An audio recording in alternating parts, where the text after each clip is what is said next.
ufisadi, ubinafsi, ukabila, kuuza sura, wataki kuuza sera.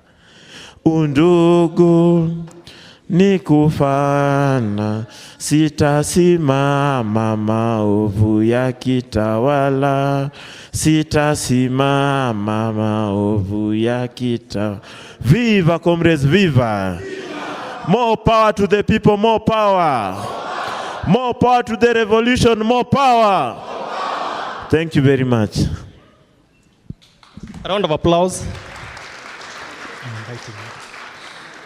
So the very immediate next segment is first-hand account, narratives and testimonials of various victims.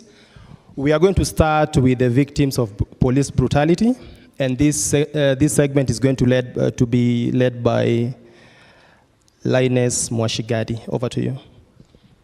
A very good morning to all of you. We welcome you to the Citizens Assembly here today. In this session, we will get to hear from the victims themselves what they faced, their first-hand accounts. For those that are joining us virtually, we welcome you, and you can join in the conversation. For the first speaker, I'd like to call Nadia and Thea to come up and to take us through her experience and the police brutality she met during her protest. You can begin with explaining who you are, and perhaps there or here. Okay, you can just have a seat here. And then we can have a series of questions. And then we will open the floor for Q&A. For those that are here, you can join by reserving your questions. And those that are live, you can also post your questions online.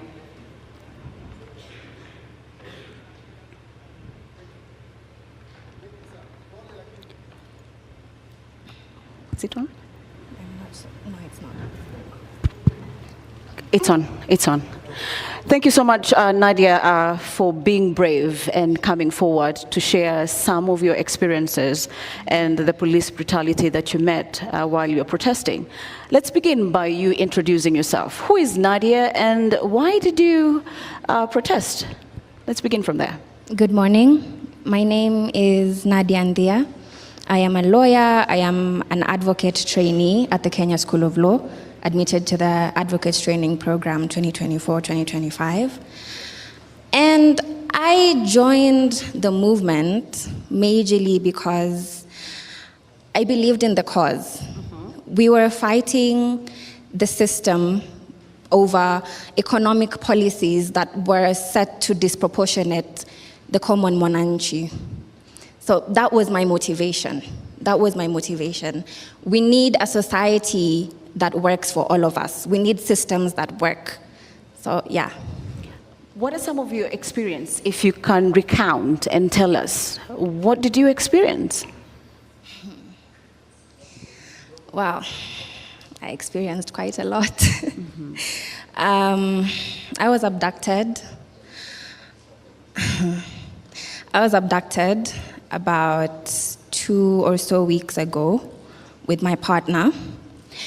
And according to our captors, they had been trailing me for about a week before they took me, just waiting for the order to say, okay, now you can take her. And the day before they took me, I moved out of my house temporarily. I went to stay with my partner because I believed I was gonna be safe there. But they found me even there. My phone had been off for like 2 days. I was communicating majorly with my laptop. I had my apps on my laptop. My phone was off because I had been told they were tracking me using my number. So, yeah, I was saying, sorry, ADHD. The day before they took me, I had come from school, from the Kenya School of Law. I wasn't using my phone entirely. Even the trip that I took from the Kenya School of Law to the house, my partner had to request from his phone, and I was paying for things in cash. It was crazy. I was living in fear for about a week before they took me. I was purely, entirely in hiding, but they still found me. So anyway, so at around 6 p.m. the day before, I got to the house and something just told me, you know what, check the window, like look outside. And I checked and I saw a silver SUV parked outside and 3 men got out of it. So I called my partner at that time using my laptop on WhatsApp. And I told him, okay, you know what? There is a silver SUV parked outside. There are 3 guys moving around. I'm scared that they're going to take me right now. I don't know what to do. So he tells me, no, just calm down, breathe, observe, text me everything, like tell me everything that's going on. I'm on my way. So I observed them for about half an hour. They were just moving around. It was like surveillance of some sort. So they were moving around, observing the area. I don't know what they were trying to find really, but that went on for like half an hour. Then they left. And around the same time they were leaving, he arrived. I was so scared. I was rooted to one spot of the living room the entire time until he got there. Then I was like, oh, Fuchs, now I can breathe. So that evening went by. It was very calm. It was peaceful. We slept. What was your emotional state at that point? My anxiety was so bad. I was having panic attacks after every couple of hours. It was insane because the day before they had taken my friend Shadrach, so I had a feeling that they were gonna come for me next, especially if they went through his phone. Yeah, so that evening went by it was calm, it was quiet, we slept. I wasn't able to sleep much during that period because, of course, nerves, anxiety. So at around 4 a.m., I hear movements outside. So I'm like, okay, maybe it's the neighbors coming, getting home from somewhere. And I brushed it off as nothing. And then they knocked. They knocked at our door. And I brushed that off as well. But the knocking got louder and louder. And at that point, I woke him up. I was like, they're here. They've come for me. And before that, I had typed out a tweet on my laptop that I was going to send out when they came. It was like, wamenichukua. But I didn't even have time to send that out. I didn't even have time to send that out. Yeah, so I woke him up. I told him, there's someone at the door. So he got up. I'm scared, I'm shaken. It is so loud. They wanted to break down the door at that point.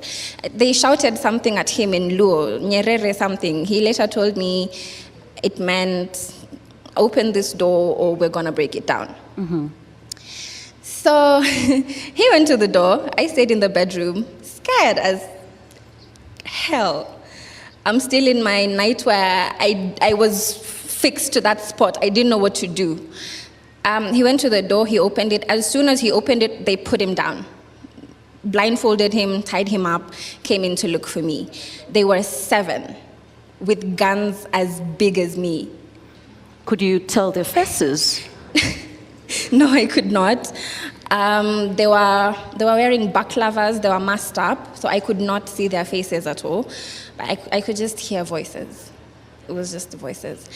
So they put him down, came into the bedroom looking for me. Mm-hmm. I saw their guns and, dude, I'm very short. So when I tell you their guns are as big as me, I saw them and the first thing that came to my mind was, why are they coming to get us a little girl with military-grade weapons? I'm not a terrorist. The only thing I did wrong was use my social media and my voice for a cause that I believed in, for a cause that millions of Kenyans believe in. So at that, I told you I was still in my nightwear, so they wanted to take me like that, but one of them had sense and said, no, let her get into something that's a bit warmer, more appropriate. Yeah, they didn't even want to let me dress up. They were just standing there, watching me, waiting for me to undress and give them some kind of show. They're sick people. No, but one of them, the one who had sense, mm-hmm. Yeah, the sense was constant. He told them, okay, maybe we can give her a minute to get changed. And then, yeah. So I dressed up. I just put a t-shirt and one of my official pants on and this exact jacket. and a sweater, and I took one for him as well. I didn't know they were gonna take him. Initially, I thought, okay, they're just gonna come for me, and he's gonna get me out. But they took him too. So I took a jacket for him, and they tied us up, they blindfolded us, and we left. So took us down the stairs. You blindfolded from the house. From the house. There were instances where they used to take off the blindfold, like if we went to the washroom, which we went to a lot. But yeah, so they took us into the car. I don't even know if we locked the house. I have no idea what happened after that. At that point in my head, I was just like, oh God, shit. Sorry for the colorful language, but that's what was going on in my head. So they put us in a car. I didn't know we were in the same car because later on I was told there were 3. So in my head, I was also thinking, okay, where did they take him? What are they going to do to him? Not my partner. Where did they take him? And then later on, I came to realize, oh, he's right here. So calm down a bit. So they put us in the car, and we drove for nearly 20 minutes, got to our destination. The entire time, these guys are hitting my head, like, usijaribu kutoa your blindfold, ukitoa utanikasirisha, and you don't want to make me mad. So they're hitting my head, and confirming, is this thing on? It was so tight, my head hurt so bad, my ears, it was crazy. So we got there, we sat in the car for about 10 minutes, and the entire time they're like, other guys came and they were like, oh, undo Nadia. Oh, you ndo ringleader. Nkasichana kadogo, haka ndo kana ringlead watu kwenda maandamano. So I'm like, at that time I'm scared. I'm like, miyaki sija ringlead mtu. Sija ringlead mtu. That's all I kept saying. And then they took us inside. It felt like a house. So they took us inside the house and put us in a room. Later I realized there were 2 beds. So my partner was in the other one, and I was on the one on the right. Still blindfolded this entire time and tied up. So they left us there for a few minutes. And then I think we were handed over. The people who took us are not the same people who were interrogating us.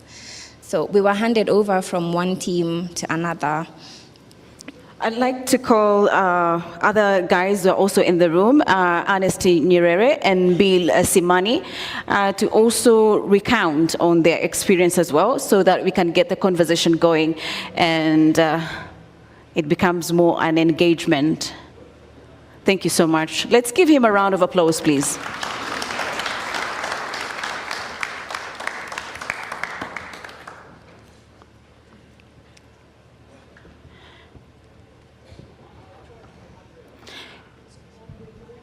Thank you so much.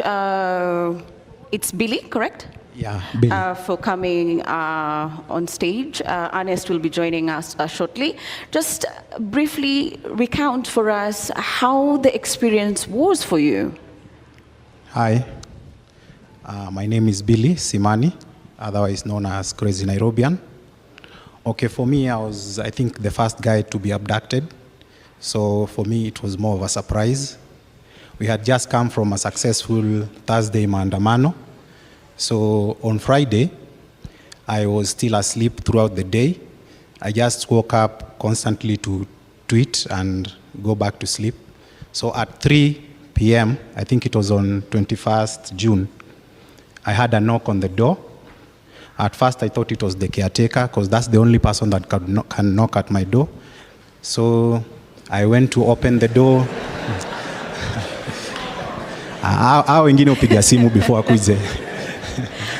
So I was still in my t-shirt and my short. I went to the door, opened it, and I saw it was 4 guys in balaclava.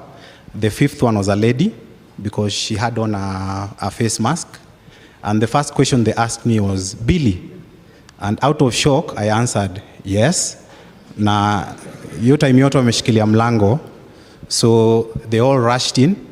The first guy ran to the balcony. I think they thought that maybe I would escape. Then the second one went to the bedroom. And then the third one, it was this huge guy. He told me to face the wall. Alafu, they told me to sit down. And the next thing I know, I was being slapped with brand new wrist bracelets, yani pingu nyuma. Alafu the other guy went from my laptop and my phone, and then they started interrogating me. First, they asked me to open my phone. They wanted me to unlock my phone, but I refused. And then the whole time I was asking, nimefanya nini? Nataka nijue nimefanya nini? And they silenced me with a few round of claps, all of them. Oh, wow. And so nika realize this is not usual, because first of all, I was just tweeting normally. I hadn't done anything wrong. And then the other guy went for my t-shirt, the maandamano t-shirt, it was on my chair. I thought maybe they were taking evidence, but they wanted to use the t-shirt to cover me up. So the whole time I was pleading with them to at least let me put on some pair of trousers, but they refused. And then they asked me the last time, tufungulie simu tafadhali. And I told them, mimi mniambie kwanza mnanishikia nini ndio nijue. They silenced me once again with a few round of clap, all of them. And you know I live on the 7th floor. And that's the first time ever since I moved into that building that nimeiteremka stairs na I think it was a few seconds, because they were too quick. I couldn't see because walikuwa wameni cover up. The next thing I know, I'm being sandwiched in the back of a car. Mm-hmm. I think there was one guy on my right, the other one on my left. And then we drove around for like 2 hours. So me, in my mind, I knew that I'm being taken out of Nairobi somewhere. And I knew this was it, because first of all, they didn't introduce themselves. Second of all, I've been blindfolded. So the next thing I knew, story yangu imeisha hivyo. So we drove around for like 2 hours. Then they started whispering. And then one of them was asking for directions from someone on the phone. And then they sent him the pin. And then the next thing I know, I'm pulling up to, I don't know, one of them, they stopped the car, they came out, and then one of them was like, ni hapa? Then the others were like, yeah, ni hapa. Wakasema, sawa, toa hiyo jamaa tumalizane na yeye hapa kwa kahawa tuende kufanya kazi ingine. And I knew that was it. Mm-hmm.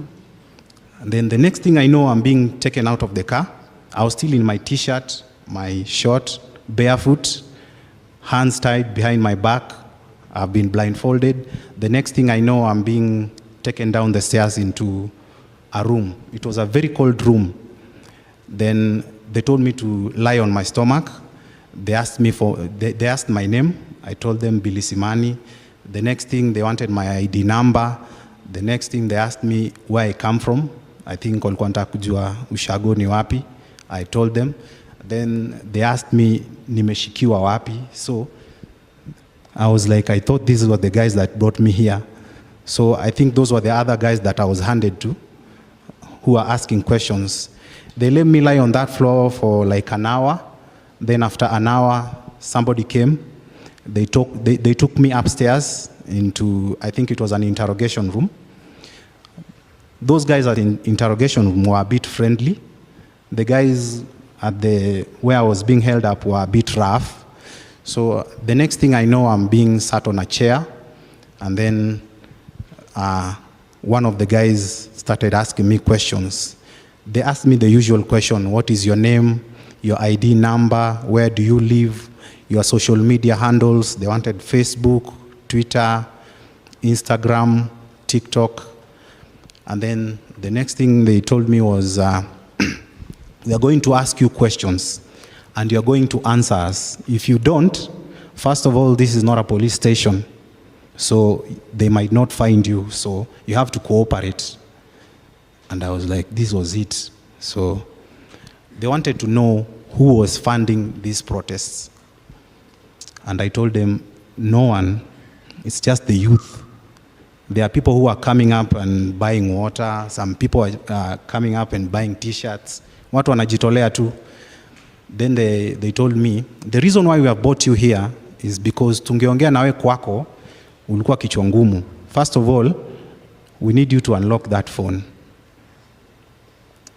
And I was like, mimi nataka nijue nimeshikiwa nini. And they told me once more, I'm the one asking the questions. You're going to open this phone because we want to see something. And then I just decided to open the phone for them. I told them the code. They checked. I think they were looking to see if somebody was funding us, and they didn't find anything. So they took me down to where I was being held. I think it was a downstairs. It was a very cold room. I slept there the whole night. My hands on my back, still in my short and t-shirt, the whole night. So they came for me the next day. That's when they brought in tea. And then they transferred my hands to the front. And then after tea, I was taken back to the interrogation room. And then the guy was friendly enough to ask for a blanket. And then they told me, we wanted you to fast to meditate and think about your questions first. So I think now you are ready to cooperate with us and tell us what we want to know. Perhaps, Billy, during the entire time, paint us that experience that you had that entire time, because you're talking of you being slapped at the back, you being tied up, your hands, having to sleep in a cold room the entire night. Just paint us in a minute how that experience was for you. The whole time I was trying to think, what tweet gave me out? Like, what did I say? Because the only thing I know, I was protesting like the rest of my colleagues. So I was wondering why I was brought here. And the whole entire time I didn't know why I was brought there. Like, I knew this was the end for me. So it was like a psychological warfare, because first of all, they removed the cuffs, the handcuffs, and then they replaced them with, they're called ziplock, zip ties. And the more I was struggling, the more they were tightening. So my hands were numb. I couldn't sleep the entire time. I was trying to like listen and know where I was, but there was no sound, no nothing. I didn't know if there was anybody in the room. So I wasn't even sure if I was in a police station or what. But I later realized the following day when they transferred the hands to the front, when I had the chance and lifted my blinds, I was in a toilet. I was actually in a toilet. It's a very small toilet. And that's where I was held the whole night. And then they would occasionally come. And when they came, they announced that they are coming, so I had to face the wall. Then they tightened the blindfolds again. They take me to the interrogation room. I think by that time, people had made enough noise on social media. I was all over, I was in the news, and they were tense at that fast, and they were telling me, your friends think that we have killed you. They are making noise all over. So we are not here to kill you. We are just trying to keep the country at peace. And they told me on Thursday, the day before they arrested me, the protest was so huge, and then goons came in at around, I think 6, 7, and they started burning a few matatus. They started destroying properties. So in their mind, they thought that maybe we were sponsored by either a politician or someone. So they wanted to know who was this that was sponsoring the protests. And that's when I explained to them that ours is a peaceful protest. That's why we have even printed T-shirts, and we have given out a memo that anybody who is going to appear in the protests, they wakuje kama wamevaa black, so that we identify each other. And then they wanted to know how we were going to ensure that the protest was peaceful. And that's why I told them to go and look at my tweets. We had previously said that everybody should use their smartphone. If you see anybody vandalizing anything, take a picture, post it, so that when they try to pin the distraction on us, we at least have evidence. So they went through my tweets and they saw everything, everything that we are telling people. We had even posted how people were supposed to conduct themselves during the peaceful protest. And I think that was what helped me to be alive right now. Thank you so much, Billy. Arnest, karibu sana to the podium. Just give us a brief introduction of who you are and your participation in the protest and how it impacted you. All right. I'm Arnest Nyerere. I'm a patriot. A lover of our country. And I work with the President of the Law Society of Kenya. My involvement in the protest was largely piecemeal because I take the work that we do with the President very seriously.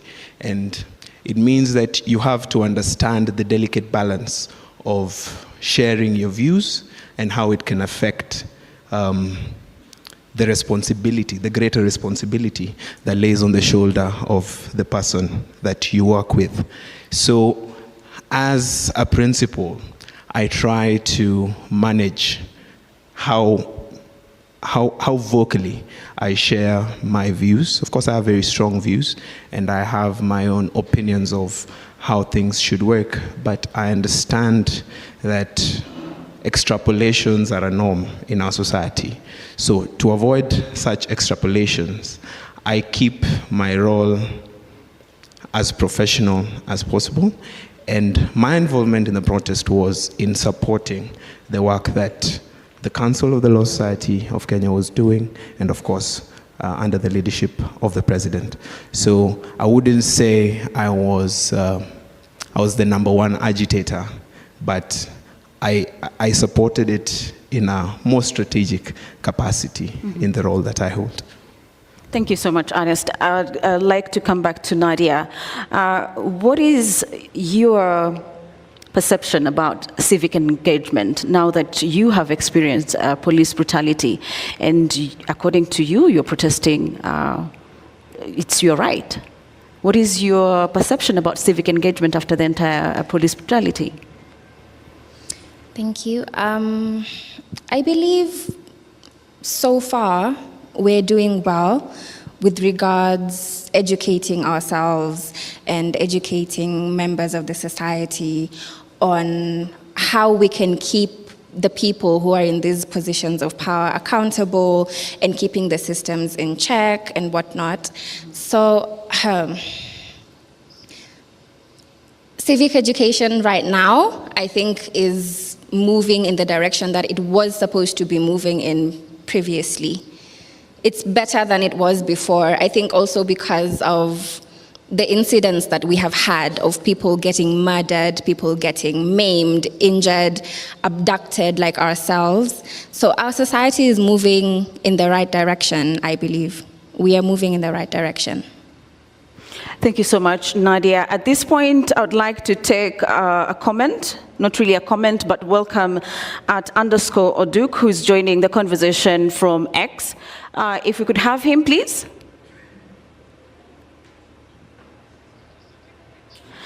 Okay, so we're getting him through. So at this point in time, we're just opening the floor for Q&A. So if you have any questions, kindly jot it down and the person to whom you want the question directed to.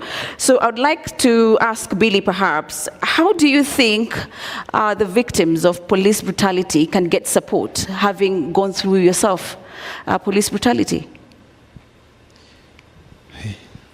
I think most of us need like a psychological evaluation, because the moment I was released, the first thing was to switch off my phone, because I'm still paranoid at how they located me, how they even knew my house, my door. Like up to now, my phone is still off. I'm using a different line. And I haven't been staying at one place.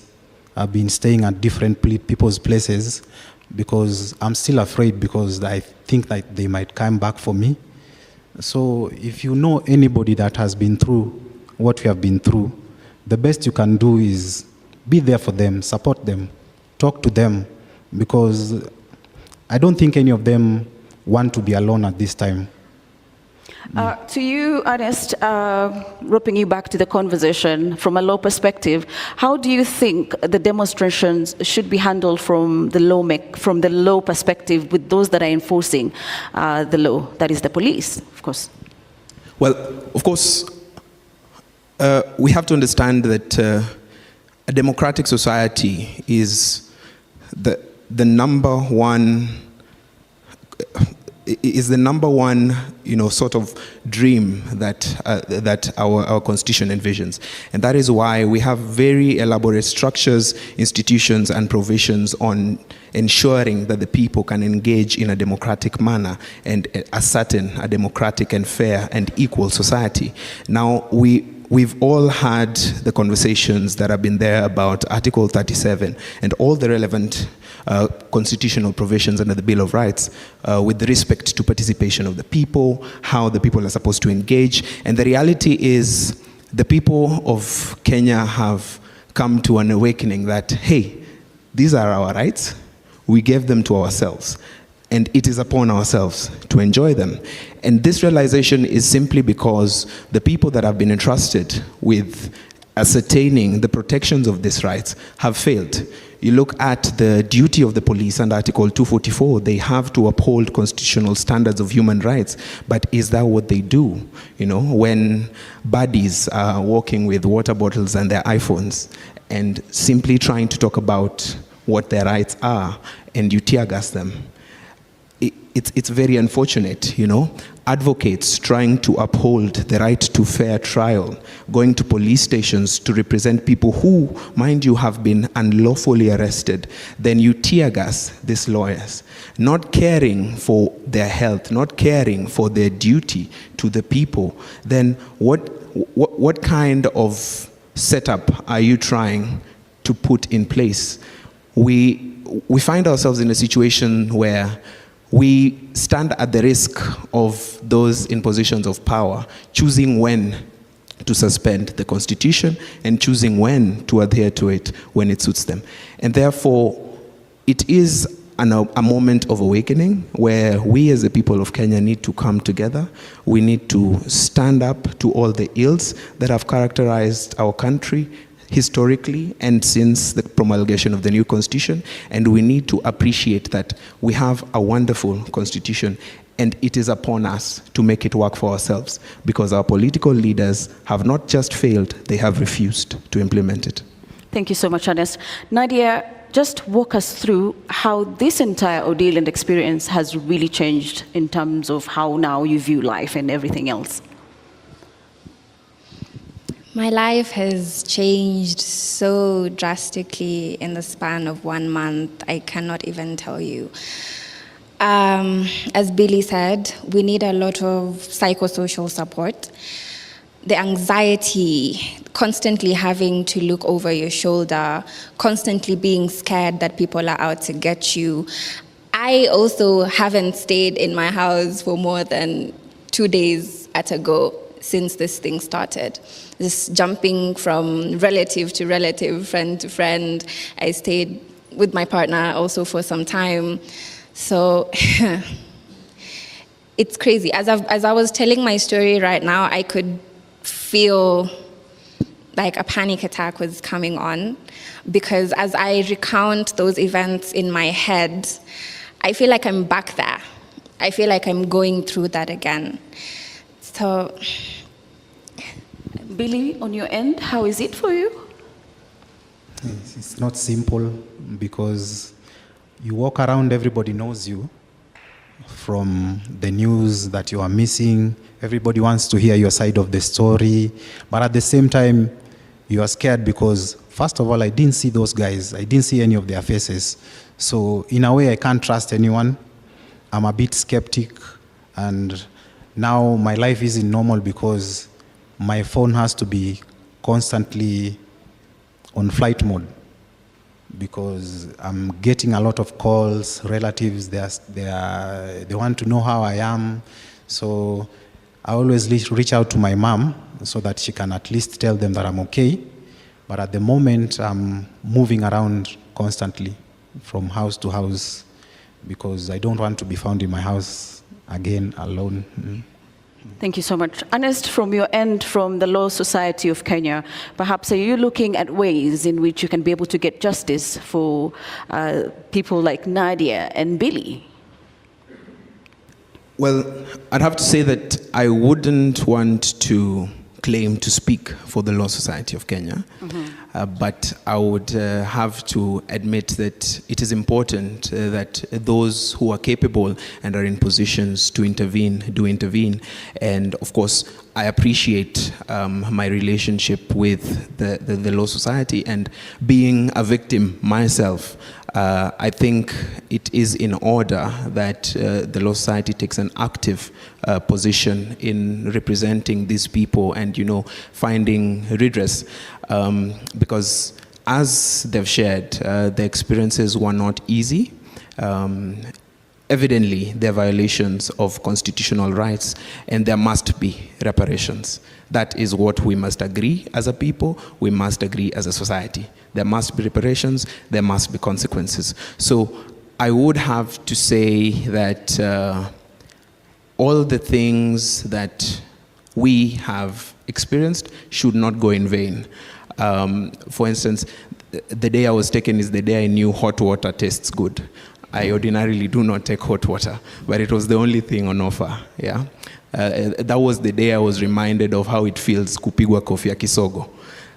I have not been hit on the backside of my head since I was 9 years old, and that's quite some time back.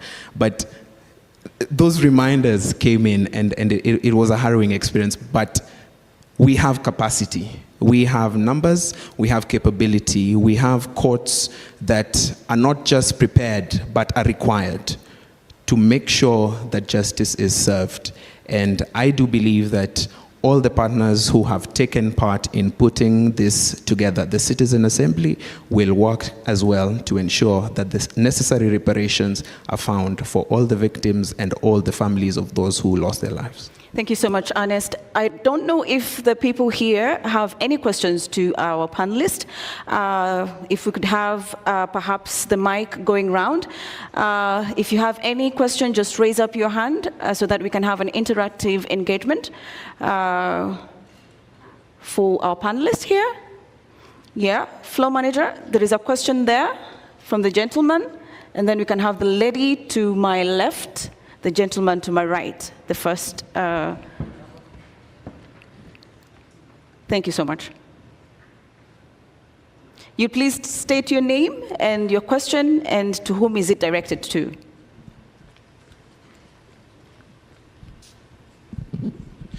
Comrades Power. I don't have a question, I just would like to do something. Can I ask the three of you to stand up and turn around and face that side? I am used to giving instructions. I was in a school in a minute. Please stand up. Come as close to the edge without falling. Okay. Just look there, don't look back. Just be present. The rest of you stand up.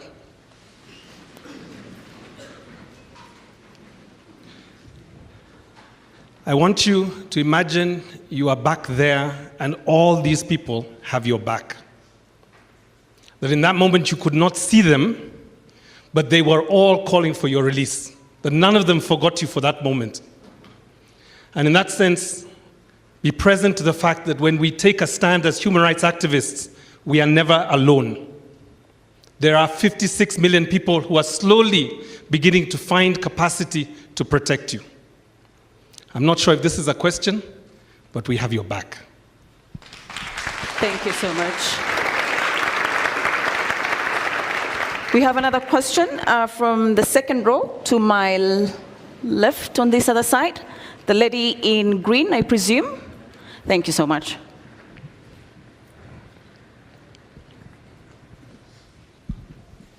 Thank you very much. My name is Diana Gishengo, and just like Irongo, I have no question. And mine is to say thank you. Thank you very much for your sacrifice, for what you have done for this country. We really thank you. Nadia, erase from your mind, you did nothing wrong. You did nothing wrong in all the posts you did and what you did on the street. We celebrate you, we honor you. I think in addition to having their back, can we all pledge that the torture they went through, in addition to the people who have lost their lives, the firing of cabinet is not enough, is it? For patriots to have sat in a toilet because they demanded good governance, Parliament must go.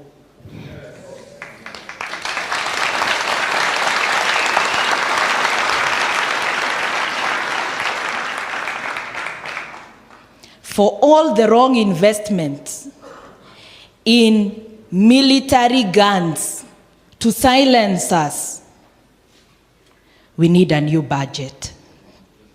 Not the one that he's referring to. We need a new budget. And finally, if the president could not apologize for this, he said they were fake. Look at these people. They are here, we can see them. Does he deserve to be our president? No. Ruto must? No. Thank you.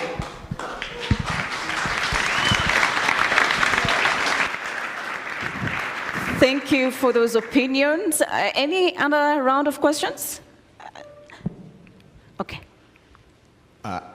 People power. People power. People power. Thank you very much. My name is Brian Okeja. Actually, we really don't even need to ask questions. We need to speak our hearts here. What we are dealing with in this country is a kleptomaniac bunch of bones and muscles. That is what we are dealing with in this country. We are dealing with a government that has a massive disdain for rule of law. I can tell you there are just a few of us, but so many people suffered. Myself, I was hit by a canister. I lost balance. I almost broke my knee. I was clobbered on the back by a rungu. I was washed with that pink water. Iliniwasha hadi makende. What they have done, that they have arrested our people, they have tortured us, they have killed us. But what they don't know is this, that when we made the decision to come out of our houses, we knew that the fight for democracy is very expensive. And we are ready to pay the ultimate price. We knew that we would either come back home safe or not come back at all. But that will not deter us from anything. We will continue. They can kill us, but they cannot kill this movement. They can torture us, but they cannot kill this liberation. They can kill us. The worst thing that they can ever do to us is to kill this bunch of bones and muscles. This is a body, but they can never touch our soul. We will die and we will reincarnate. We will come back and be born in this same country. We are not going to accept any nonsense. And what we are saying is this, that as the youth of this nation, as the Gen Zs, our allegiance, our obeisance, our loyalty and fidelity is to the flag of this nation, is the flag of Kenya, and to no one else and to nothing else. People power. Say with me, I am a revolutionary. I am a revolutionary. I am a revolutionary. Thank you. Thank you so much for your comments. Before we continue, I'd like to invite Rocha Madza, who is the student president, to just give his comments. The mic is there, please, if you could.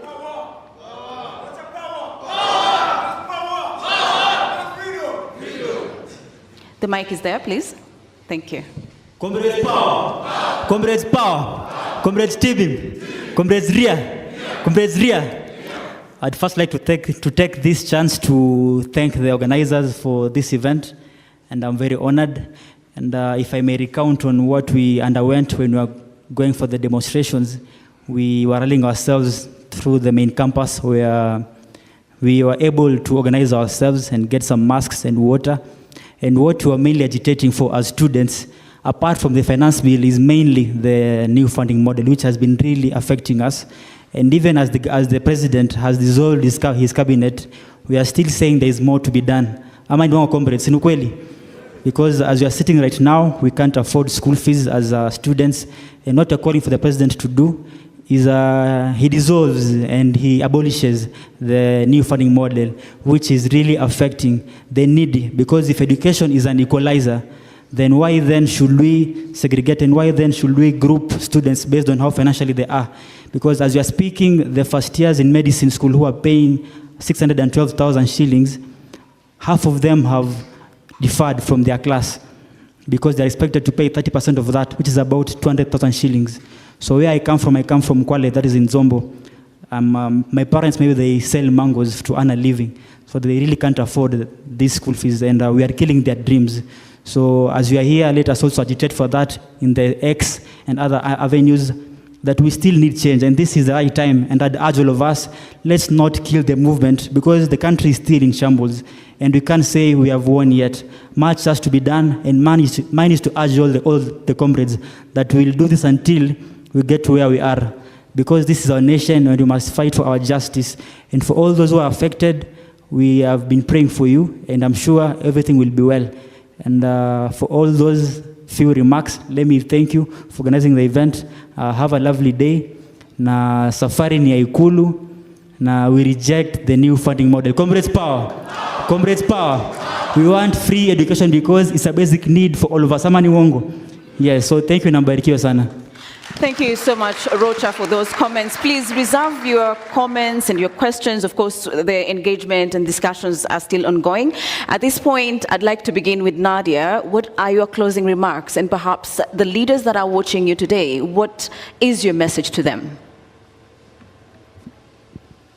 We owe it to ourselves and to our fallen comrades to see this thing through to the end.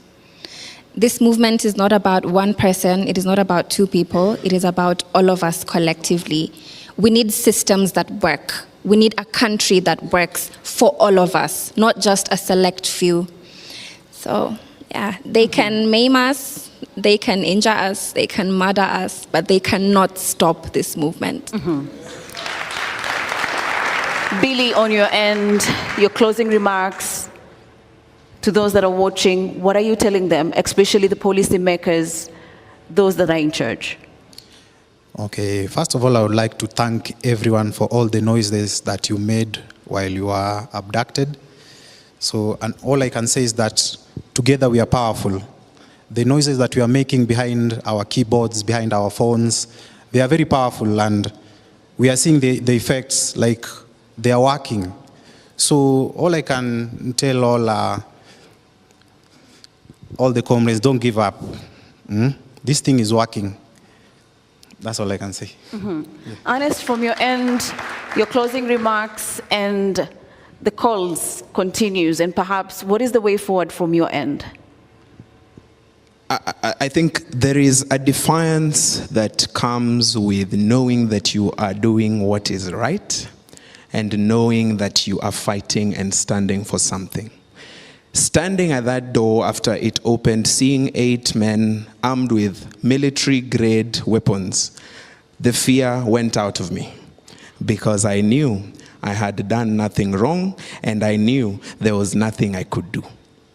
I was helpless, but I was sure that if that was the end, it was for doing nothing wrong.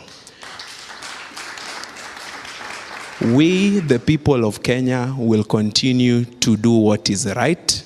We will continue to fight for what we deserve, and we will continue to use our brains because our ingenuity is what sets us apart from those who have fought before us. We will not just come at you in the streets. We will use our brains. We will fight you in courts. We will use technology. We will stop you from making this country move in the right direction by whatever means available to us.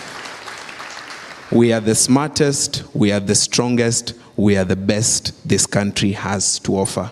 Na tutashuka na watu. Thank you so much, Arnest, for those remarks. Please, let's give them a round of applause. It's not easy, and we wish you well, even as you get the psychological help that you need to get yourself through the next phases of your life. At this point, I'd like to call Juliani as we take a very short breather, and then we will continue with our conversation. So keep your questions there. We will get to them. So at this point, we are going to just take a breather and then invite Juliani on the stage. Thank you so much.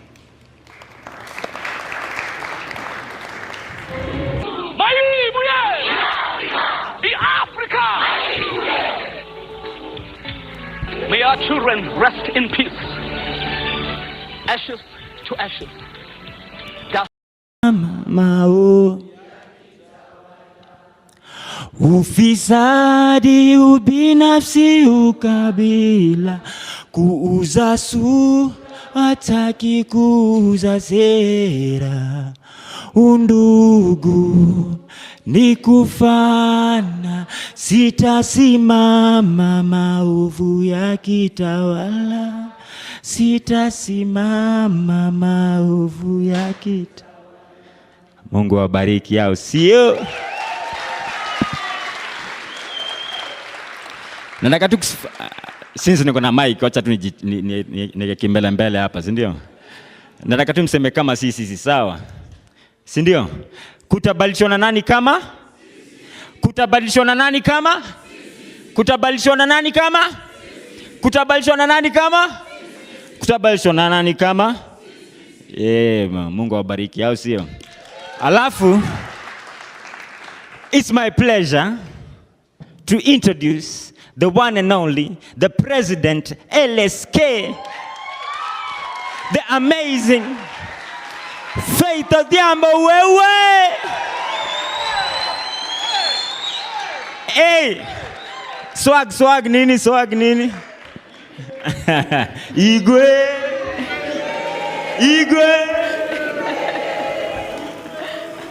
Thank you. Nanchi mzalendo.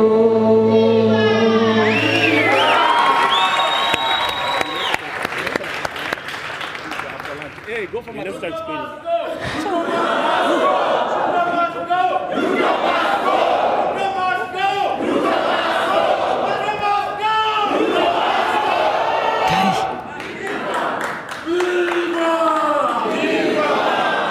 Before I speak, first of all, it gives me great courage and enthusiasm to see all who have made their way here today. God bless Kenya. Allow me to first invite some of our partners who are here to stand here and just introduce themselves, who have made this possible. Please, our various partners, make your way here. Then, before I speak, I'll invite the Law Society of Kenya Nairobi Chairperson, Eric Kivuva, to also say a word. That's a big job.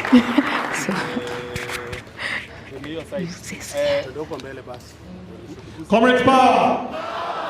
On behalf of the movement, Amnesty International, we salute your courage, we salute your constitutionalism and your fidelity to the rule of law. What we saw was a breakdown in the rule of law. We saw the abuse of state power, and it is this movement that has corrected this moment for the nation and for the world. Thank you. For those of you who don't know me, my name is Irungo Houghton, Executive Director, Amnesty International. Viva, comrades, viva. More power to the people, more power. Down with police killings, down. Down with police brutality, down. Down with corruption, down. Down with Ruto, down. My name is Happy Olal, the convener, Social Justice Centers Working Group. Tuko hapa, Ruto must go. Thank you.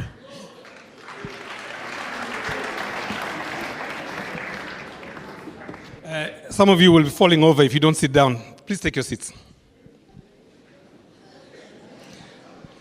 So I've been asked to also just to acknowledge some of the other people that have helped to put this together. This is a collective effort. There are many organizations that are on the poster, and there are many others that didn't get onto the poster but were in support. Let me acknowledge the International Commission of Jurists, Kenya Section, the Independent Medical Legal Unit, the Kenya National Commission on Human Rights, a state agency committed to human rights. And to be honest, that is all they have been doing in the last 4 weeks. To the Defenders Coalition, who have protected and supported many of you here and many others. And also lastly, to Happy Olal, but also to the movement of social justice centers that were organizing all over the country to protect the protester. Thank you.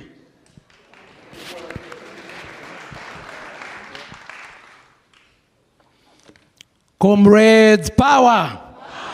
Comrades, power! Power to the people! My name is Eric Kakemu Kivuva. I serve you as the LSK Chair, Nairobi branch. And I am truly delighted today to be part of this gathering that I can only describe as a gathering of patriots, because for me, we have been brought together by the unfortunate events happening in our country, but maybe not so fortunate, because for the first time since independence, we will for once describe the country we want for us. We will for once describe the kind of leadership we want for this country. We will for once reset and even describe who a patriot is, because what has been happening is elections in this country has sanitized the worst of criminals, and we call them waheshimiwa. I am so delighted today. 13 years ago, this gentleman, Mr. Julius Owino, aka Giuliani, sang a song called Bahasha ya Ocampo. I don't know kama we remember that song. Niliponea bahasha ya Ocampo, oh, lakini kile naogopa hata zaidi, finger of God ikini point, yule.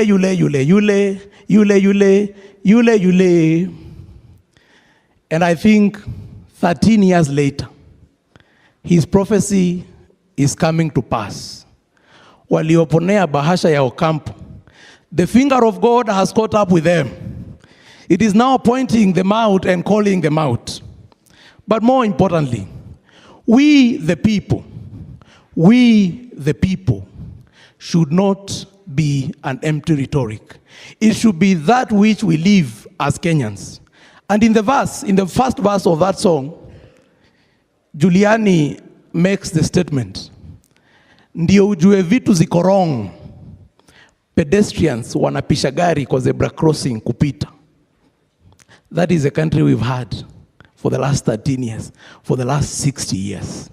But we, the people, must describe the kind of country we want and tell ourselves we will live in a country where the rule of law is supreme and we are all faithful to the rule of law.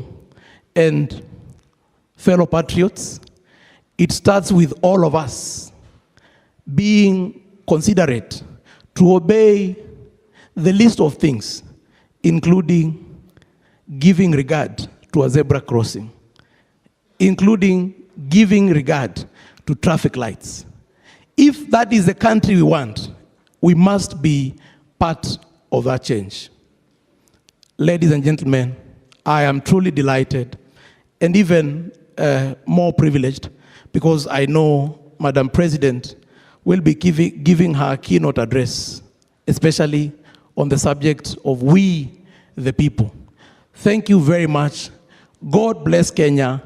God bless the movement. May we, patriots, keep at it and never relent in seeking for a better country. Thank you.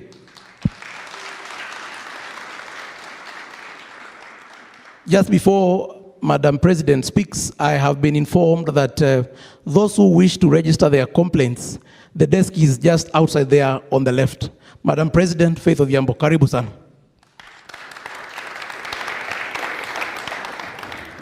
Comrades, power. I'm not feeling that power. Comrades, power. Viva! Viva! Viva Kenya, viva! Viva! Protect our constitution, viva! Viva! My fellow Kenyans, comrades and colleagues, for decades our country has faced endless spate of unresolved extrajudicial killings associated with political spectrum. I remember Law Society was involved in collecting evidence for the last Mandamano killings. To date, we are still demanding from IPOA, why haven't you tabled that report?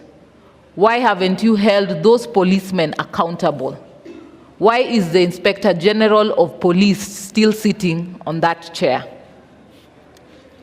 We all know about the controversial death of Pio Gama Pinto in February 24th, 1965.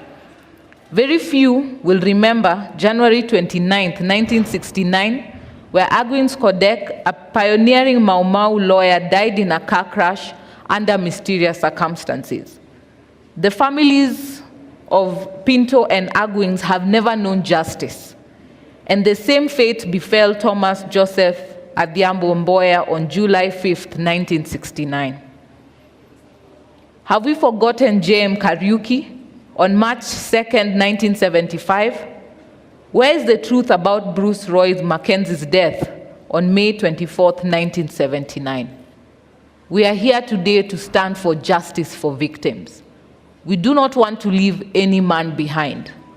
The stories of those who came before us, the different regimes, the different decades, are testament that when political stars and fights come to an end, there are bodies that are littered in the streets. There are bodies that are left for our kin to deal with. Yet no one knows justice. No one sees justice for those victims. I would go on until the cows come home. And you will all see that each regime in this country has had its fair share of assassinations in an attempt to eliminate persons perceived to be standing for something that the political class do not want. Killing of innocent Kenyans on the streets started with Mzee Jomo Kenyatta on the dark Saturday of October 25th in 1969, when Jomo's visit to Kisumu turned bloody. We all know how many Kenyans died during the struggle for multi-party democracy under Moi's 24-year rule. Abductions, torture, and painful deaths did not start with this regime. The police have merely inherited the vice from generation to generation. And we are saying, does it stop in this generation? Yes. Does it stop in this generation? Yes. It must end in this generation.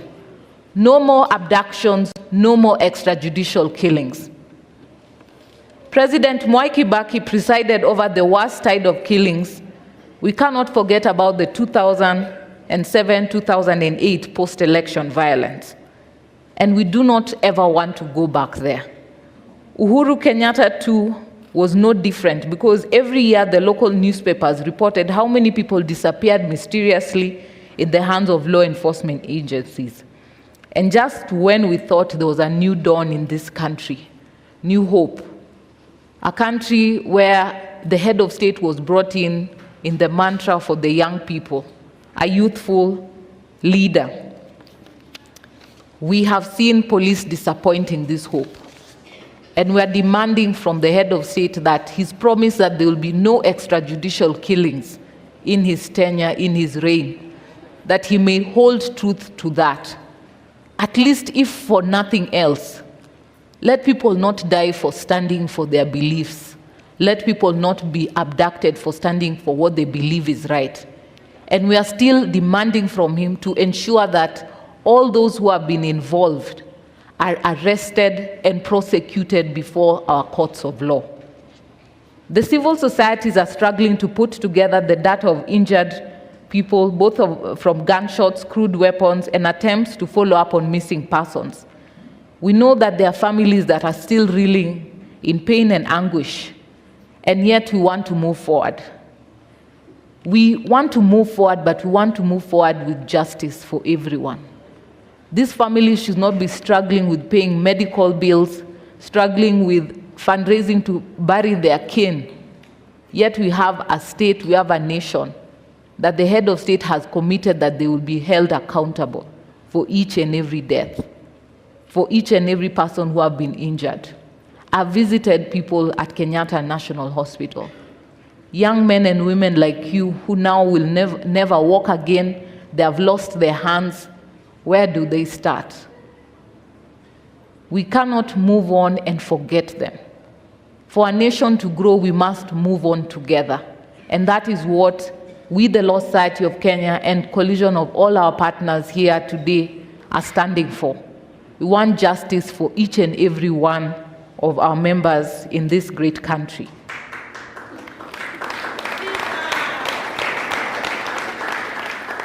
Fellow Kenyans, today we want us to begin a journey of truth and justice. Today we walk back the hands of time towards tracing the whereabouts of our missing brothers and sisters. Walk with me as we seek justice for our fallen heroes of the leaderless revolution. We are going to ensure that we give our family the hope to wake up every morning knowing that their son or daughter whose remains are buried in graves spread throughout this country are not in vain. To that mother, to that aunt, to that sister, to that father, to that brother looking for their loved ones, please come to us. We have created a network of social and civil rights defenders working together to unravel these mysteries. Let this be the last time that Kenyans will take to the streets in peace, only for trigger-happy policemen to flood the same streets with their blood and walk scot-free. The plan is to set camp at almost every county that experienced police brutality during our protests. I want to raise my greatest appreciation for my different branch chairs all around the country that mobilized their members upon my request and call to go out to the different police stations all around the country.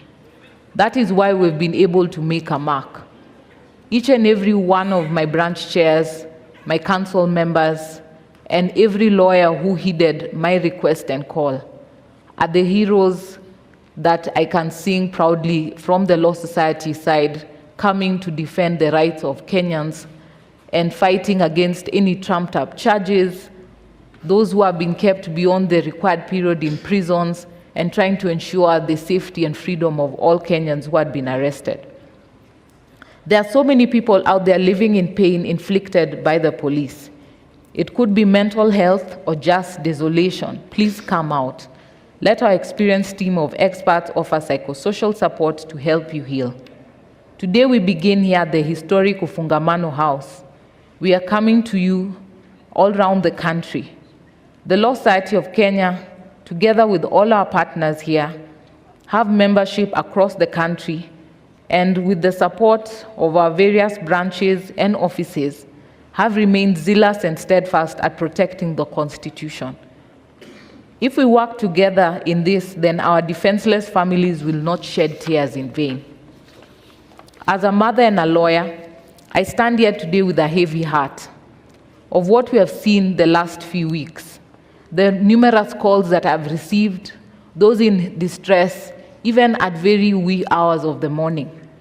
It shows to you the waning strength of so many members of the public. Though in fear, some struggling, some in despair, but yet our young generation are still coming out strongly and firmly, affirming that we are standing for accountability, transparency, we are fighting corruption. We want to see a positive change in our government. Those who have been coming out are loyal patriots of this country. They are standing to see a change. They are the same James Orengos and amongst others who came to fight for multi-party democracy. This is a fight against corruption, a fight for accountability, a fight for transparency, which we must embrace as a nation to move forward together. Even in commemorating those of us who are no longer among us, it would be remiss of me not to appreciate each and every one of your zealous, ingenious, persistent, and unified sacrifice for our country. You are ridiculed, underestimated, threatened, and vilified, all in an attempt to break your resolve to reclaim your country. Through it all, you remained peaceful and focused on the noble objective of standing for what is right and what you deserve. Your courage is unparalleled, your patriotism unchallenged, and your unity against all political barriers unprecedented. You are exactly what you think you are. You are the heroes of today.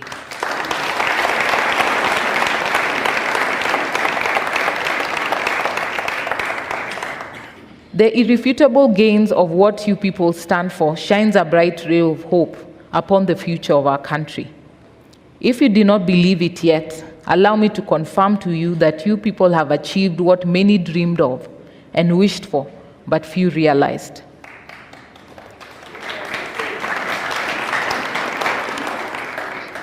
A weak and unreliable parliament betrayed you, the people who they swore to represent you. Mlianguka now.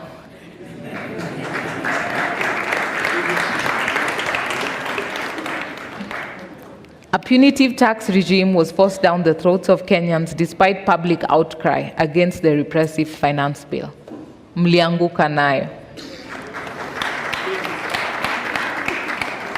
The political elite unified to run Kenya down the rabbit hole of treachery and deceit to deviate you from your resolve to bring change to Kenya. Namely, an ineffective, incompetent, and arrogant cabinet represented impunity and refused to work for the people from whom the power they exercised. And once again, today marks a crucial step in our progressive journey towards real sustainable change for our country. This is the onset of a series of deliberations by sovereign citizens of Kenya to reflect on who, where, and what we are as a country. The preamble to our constitution defines who we are. Article 10 prescribes what we ought to be, and the entirety of our constitution in its brilliant magnificence envisions where we ought to be as a nation. However, time without number, those to whom we have bestowed power and trust to deliver to us the dream of Katiba 2010 have failed us. Tumewapatia lakini wamekataa kuperform. Kenya finds itself in a constitutional moment, one where the people have reclaimed their sovereignty and are ready to rid of any individual, institution, or entity that jeopardizes the well-being of the country and defies constitutional principles. What started as demonstrations against the Finance Bill 2024 has spun into a domino effect that gives us an opportunity for change that is ours to lose. Shida zetu zikianguka bado, lazima zimeingia one leg. It is thanks to this realization that the Law Society of Kenya, all our partners and stakeholders have taken the obvious step to join all of you in forging the path on which we want our country set. Thank you for embracing us. Thank you for allowing us to stand with you, and thank you for allowing us to be part of you.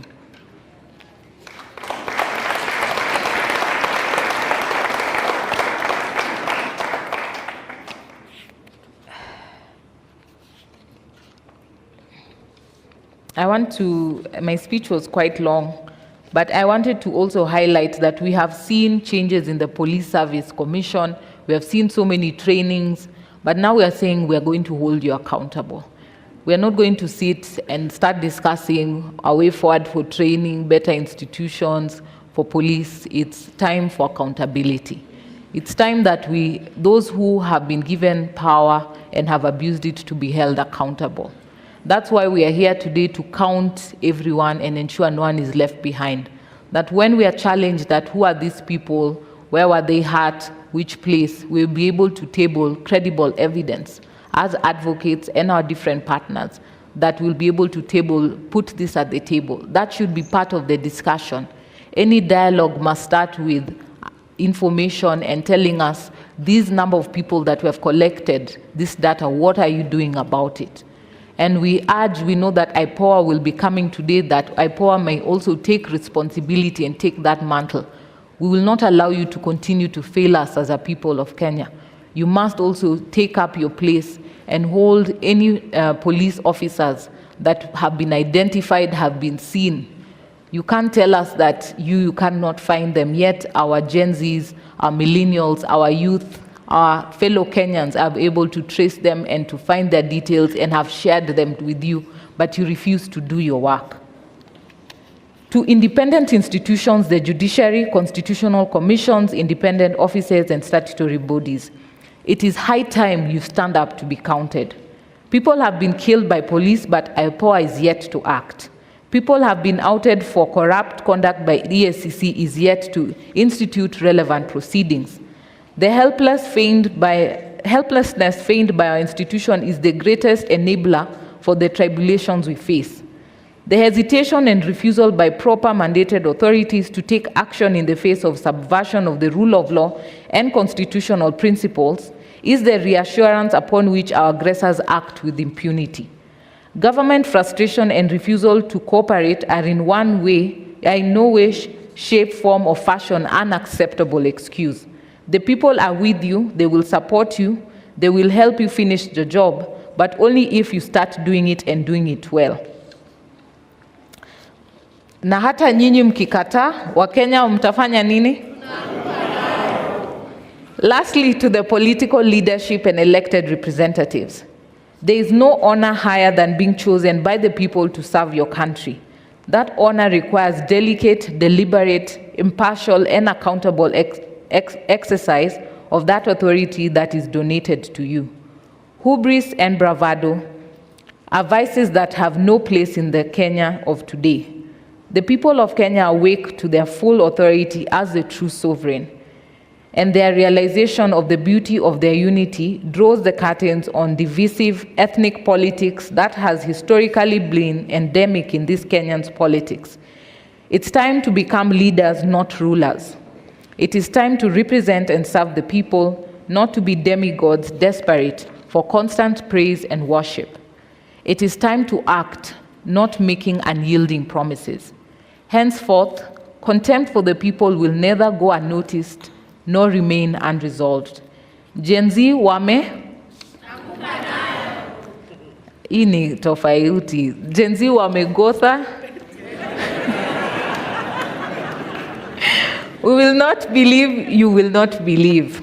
From the Law Society of Kenya and all our partners, we make our solemn understanding that what we have done over the last few weeks have been fueled by the strength we have drawn from your courage. For as long as you stand for what you believe is just, fair, and right before the law, we will stand for you and will fight for you. Join me in this final prayer, the prayer for our forefathers, the Father, the prayer of our nation. We say the first stanza of our national anthem in English.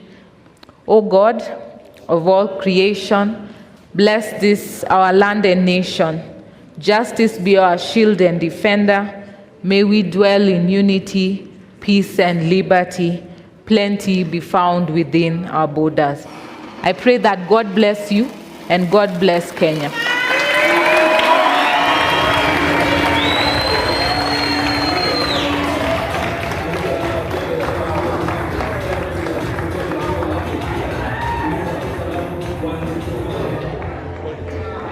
Really?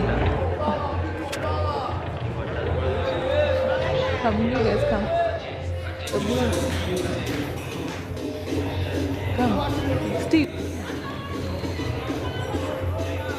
I hope all our heads will fit inside. Let me come on this side. Let me come on the other side of it.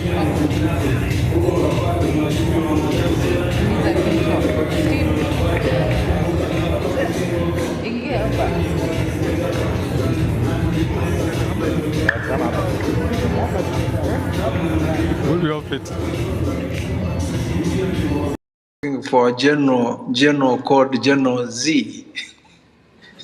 This reminds me of Idi Amin going to the central bank looking for one of the workers who was called foreign exchange, who was never around in Uganda, and they wanted to kill him. So my comment, there are two comments that I want to make, and I've made them in other spaces. One is that what happened the other day, and I think this has been discussed, so I'm just reinforcing what we have always said for a long time, that the factions that rule Kenya cannot be described in the way we describe them as that there's one, faction that is the lesser evil, and that we have to choose evil. They have come together, they've shown that they are birds of the same political feather, and they have identified themselves as the enemy of the people. And that's progress, because we have had for the last 60 years or so the politics of division and the politics of monetization, which you must avoid, at all costs. And you have started a revolution. There's no doubt about that. And we wait and, we hope that you continue your political demands to emphasize, the concerns of your material interests and needs, education, health, jobs, struggles against foreign domination, housing, everything that is important for your existence. You posters have captured those particular issues in a revolutionary manner. I've loved the calls, or the clarion calls, which you have called occupations. Even the occupation of IMF, and the World Bank, making that connection between our rulers and our external rulers is very, very, very important if we are going to carry on this revolution to its successful change. So I've also want to praise you for breathing life into the Constitution. We have a Constitution that, is fairly progressive, but we gave it to, leaders who find it inconvenient and they don't want to implement it. But you've come to the scene, and you're basically saying that you want to exercise our sovereign power directly. And I think that's what is reflected in the various calls for occupations, whether it's the occupation of parliament, occupation of state house, occupation of, I guess, the judiciary and all the institutions. So these are great clarion calls. And so I just want to finish by again glorifying what you're doing and asking you to keep your eyes on the prize, avoid divisions, because the people you are dealing with, or the class you are dealing with, you should never underestimate them. They are geniuses in politics of division, ethnicity, religion, and if that doesn't work, they also got plenty of money to stop this particular movement. So thank you very much. Aluta continua, and victory is certain. Thank you. Thank you. Thank you very much, retired Chief Justice Dr. William Mutunga. They are giving us his thoughts. Let's get straight into it and introduce my panel for what we need to do next. Hussein Khalid, please join me on the stage. Irungi Houghton, as well, join me on the stage, and Gloria Kimani of LSK Council member also join me on the stage. A round of applause, please, as they join me on stage. So for this panel, what we'd like to do is we want to capture reflections of what has happened in these last 4 weeks. There's been reported police excesses, there's been disappearance, abductions, illegal arrests, killings, injuries, and that sort of thing. And we haven't spent time as a country to capture exactly what has happened. What does that mean? In essence, are we saying that protesting is an illegal thing in this country? And if it's not, why did we see the reactions that we saw? Let me start with you, Hussein Khalid. Thank you very much, Smart. And let me first of all congratulate everyone and the entire country. Comrades power!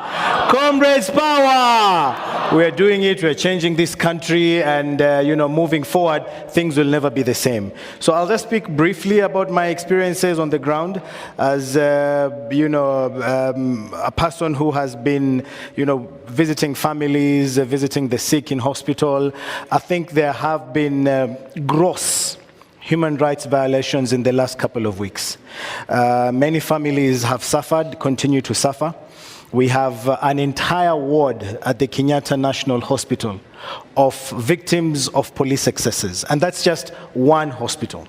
We have many other hospitals in different parts, not just of Nairobi, but of the entire country, that have people who are sick. Up to now, we are still trying to understand the magnitude of the violations that have been meted out on Kenyans. I think in the midst of everything, we get, taken up by the success, the dismissal of the cabinet, the withdrawal of the finance bill, and we forget to remember that people have paid with their lives and limbs for us to be where we are today, and they must never be forgotten. In a number of instances, some were even, approached. I remember we were at the burial of David Chege, and the police officers were there. And we had just gone there to drape the coffin with the flag and to give another flag to the family. And the propaganda that was going around was that this is supposed to be for the KDF only, this, the flagging of the coffins and everything. And they were told that if you bury your person with the flag, the government will later come, to exhume and get the flag. So there are things that are being said out there that are completely out of line. And I think it's important for us, and we were discussing, to remind Kenyans that this is an opportunity. We are supposed to be extremely lucky and, honored to be living in these times. Because no other generation, this moment has never been there. So what we need to do is to continue encouraging each other and pushing each other forward. I think it was Kindiki who said that, the financiers, fellow criminals, power! Fellow criminals, power! And I remember they were threatening us, I don't know who, the financiers, the organizers, the planners, you will face the consequences. Well, guess what? Hatutishiki, sindio? Nani ameanguka, sini wao ameanguka. So we are saying, this is a moment, and each and every one of us can play a role. The question that we need to ask, what are you doing to bring forward this change? Okay, Hussein, I'd like to come back to you shortly, but I want to get to Gloria first on the question of the flags and the killings and those who lost the limbs. But Gloria, on the question of people getting arrested for protesting, I remember seeing the first day or the Tuesday, droves and droves of people getting picked up and being put, in police vehicles, carted away to police stations. I want you to talk to me about this moment, about what does that moment mean legally, and what was the violation with that moment, and why do we keep seeing it? Thank you so much, Alan, for that. And I would like to say that the Law Society of Kenya has, that day, it was a sad day for us, because that Tuesday, what happened was we had gone for a memorial for Honorable Monica, who was killed in the hands of the police. And we were called and we were told, we even had not set up the toll-free line for people to call advocates, and we were called that there are some advocates who have been arrested and they're in Central Police Station. And we asked ourselves the pertinent question. That time I remember we were with Steve and Tess, and we asked ourselves the question, why are we going to release only lawyers while people who have been peacefully demonstrating have been arrested? And I think we had a discussion with the president, and she said, yes, let's go bail them out. And I remember when going there, we didn't expect what we saw on that day. So we went to the police station, and we actually asked to be given the list of the people who have been arrested and their charges. And I remember it was a back and forth, and now lawyers from certain groups were called, come, let's release these people. And actually, when they saw lawyers there, they saw us as a threat, because we are going to release the people who have been causing trouble, quote unquote, trouble to them. So when we went there, we tried talking, they tried calling the president and saying, just tell your people to go till 6 p.m. And we asked them, why till 6 p.m.? Has the law been suspended till 6 p.m. that we can only release people after 6 p.m.? And when we demanded to stay with the people who have been arrested in the police station, they threw tear gas at us. I remember even one of our council members, Otto, they threw a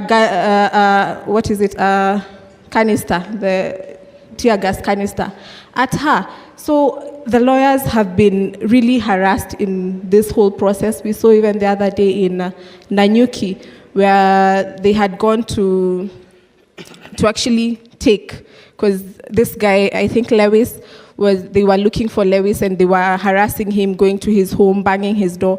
And they decided, okay, let's take him to the police station. And when they went, they were all chased away. Lawyers were chased away, and they were told, no, we want to speak to Lewis alone. And they said no. And it became a commotion. And they started beating the lawyers and chasing them out of the police station. So what does it mean? It is very lawful, especially for what had been happening in the first times of the demonstration, where people were coming out peacefully. They are just with their water bottles, they are just singing, chanting, and they were not causing any kind of fracas. And I think the government had not seen such kind of a thing. They thought everything will be organized, will be uniform, but when they saw large numbers coming, and they were wondering, how can we contain these numbers? Because they thought it will just be like the normal ones, and by 2 p.m. they're at home, or 3 they're at home. So I think we need to defend the Constitution, and we are saying peaceful protesters, and that is the case we have seen all through. Peaceful protesters are being arrested, and that is what we are standing for, that you cannot just be arrested for exercising your right. Right. Yeah. Irungu, to keep up on this space, the police not only threw tear gas, but they were shooting live ammunition, rubber bullets, beating up protesters. But most importantly, we also saw police without uniform, completely face covered up, somehow mingling with the protesters, and the rest shoot, and perhaps some of those abductions happen in these moments. I want to ask you about what should the police be doing during protests, and what we just went through, just how illegal this whole is, and what can we do anything about it, or it's just a matter of, well, we reflect and then say, well, that's something bad has really happened, we need to move on. So the illegalities in terms of policing that we saw over the last month or so did not start then. I think we have to go back to 2023, we have to go back to 2017, and we have to ask, why is it in a point where the state is being challenged on the basis of corruption, on the basis of inequality, on the basis of impunity? Why does the state respond so violently to peaceful protest? And as Amnesty International, we monitored with the Kenya Medical Association and Law Society, and of course many organizations here under the auspices of the Police Reforms Working Group. And we saw the pattern of policing essentially was to destroy the possibility of a peaceful protest. How that starts is commanding officers failing to accept letters of notification. The second thing that happens is you arrest anybody you suspect to be an organizer. Now, what is a protest organizer? A protest organizer is also a marshal. It is the person who makes sure that when we write a letter to the OCS and we say, we are going to move from this point to this point, we are going to approach this government office, and we are going to hand over a petition here. That is the person that controls the crowds. So once you take those two quick actions, you immediately send a protest into confusion. And we have said this so many times to commanding officers, to the more senior police officers, that as soon as you disrupt that process, you have thrown a peaceful protest into something that is not provided for within Article 37. The second stage is to have police officers coming like criminals, either in balaclavas or without identification, or with vehicles that have 4 or 5 license plates, and they embed themselves. They pretend to be protesters in order to arrest protesters, or they pretend to be journalists in order to arrest journalists, or they tear gas medical officers. This is what we saw this time, where we set up pop-up emergency clinics, essentially for medics, volunteers, not even paid by government, to basically provide treatment, not just to protesters, but to bystanders and also police officers, let's not forget. And what happens is you tear gas them, you arrest people like Brandon, you then seize their medical records so that they can't even follow up with patients. And then the question is, for me, is actually who is behaving as if this is a riot? Who is providing the riotous activity? Who are the criminals that need to be prosecuted? So to end this point, I think there are many things that we need to do. We need to crowdsource, identify those officers. We need to bring cases against those particular officers individually, plus their commanding officers, to ensure that they are held accountable, not just for the deaths, not just for the injuries that Hussein has spoken about, but even for the violation of the right to protest and the right to expression.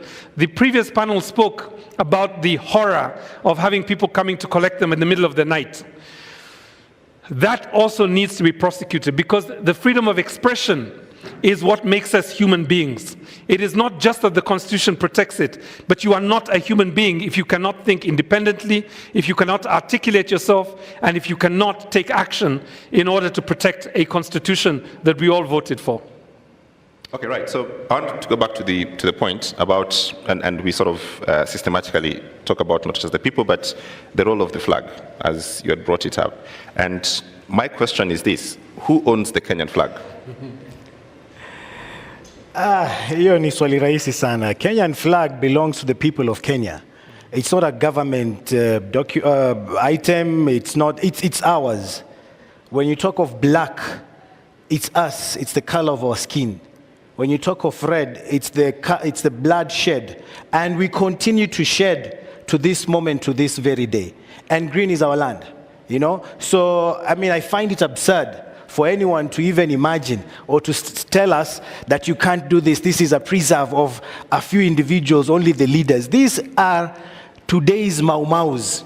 When you are Mekufa, we are seated here today having this conversation here to Fungamano in their honor, because they died so that we can be here today. And one thing I want to communicate is that even with the families that we have been going to, you know, you can see that, you know, that resolve and that pride that they have.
So wear your flag. If necessary, have a flag, have an outfit made from the flag, and let's walk around with underwear, trousers, t-shirts, and jackets. Okay, great. Let's get a reaction from space. I think Masika is online. Masika, could you tell us what your reflections of this protest were? And then I will come to the audience here to get their reflections as well. Thank you very much. I really appreciate. I hope I'm audible enough. You're great. Yeah, so I really appreciate that we are having the Citizen Assembly, and one of the key things that we note clearly is that things have changed, times have changed. We are no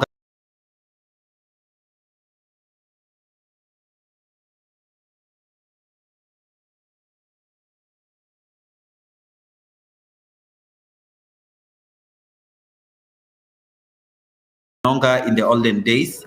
I was listening that bit on the police and the police upholding the law. And maybe one of the things that the LSK can be helping us to know, because I think the police are enforcing the law, but they don't know the law. Because when you ask a police officer why they are arresting you, some of them clearly do not know even the procedure of arresting, whether you're a criminal or a suspect or something like that. Do they have it in their curriculum?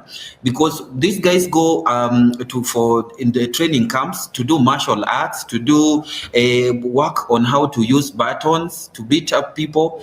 But when you ask a police officer to uphold the law when they are arresting you, do they have the knowledge of applying that law? So for me, that has been a question, because the problem with the police begins at the time of recruitment, because you look at even the people that the recruiters are looking for, then you clearly know that is where the rain starts beating us. Me personally, I did very well in O-level, and I wanted to join the police, but I was removed from the line because I was told that I needed to go to university and study. But I needed to become a police officer, whether I started as a serviceman and then later on be promoted, but they refused because of my grade in Form 4. So one of the things that we need to push, even as right now, because our voices are being heard, and this is how it's going to be, can we have anybody, even if I got an A in Form 4 and I want to become a police officer, I be allowed to become a police officer at whatever level I'm beginning? Because we have graduates who got A's and they do not have jobs and they're doing border work. So if I got an A and I want to become a police officer, they should allow me to join the forces. Because one of the things that we are battling with is some of the guys that I'm not saying that if you scored less in Form 4, you don't have brains, but clearly most of the people that we meet in the police and they are arresting you, you can clearly tell that they do not even have the ability to engage with you and tell you why they are arresting you. They just come using muscles and power. So I think the police do not have the knowledge of the same law they follow only commands that they are given. So when you say you're doing a peaceful demonstration according to Article 37 and you're not destroying any property, is that police officer who is arresting you aware that there's such Article 37 in the Constitution? Because that is where the rain begins beating us. Can we have the law, part of the law trained to the police officers who enforce the law? And then arrest, I want to think, arrest should be done the open, and somebody should be notified, because we are having abductions and the police are picking people from the street and their homes. Can we have, if you arrest me, please allow me to notify my family members that you have arrested me and where are you taking me? So as I finish on that police thing, I think the failure of the police starts at the place where you're recruiting them, and it also continues because of the curriculum they use to train the police officers. And then when I come on the flag thing, The flag is a national symbol. The same way we sing national anthems. I have a national anthem on my phone as the ringtone. Why am I not being questioned? The Constitution, I think, is Article 9 just says national symbols. It says the coat of arms, the national anthem, the flag. It is patriotism for me to put on, like somebody is saying, I can even do an underwear showing the national flag. It is the love of my country and the symbols that represent my country. So I think on the flag thing, it's an intrusion. We can use the flag in whichever way, as long as we are not disrespecting it. We're just using it to show the love that we have for the country. Thank you very much. I need to hand over the microphone to one person next, then I come back here. Sylvia Ngati. Sylvia, if you can take 1 minute and give us your reflection as well.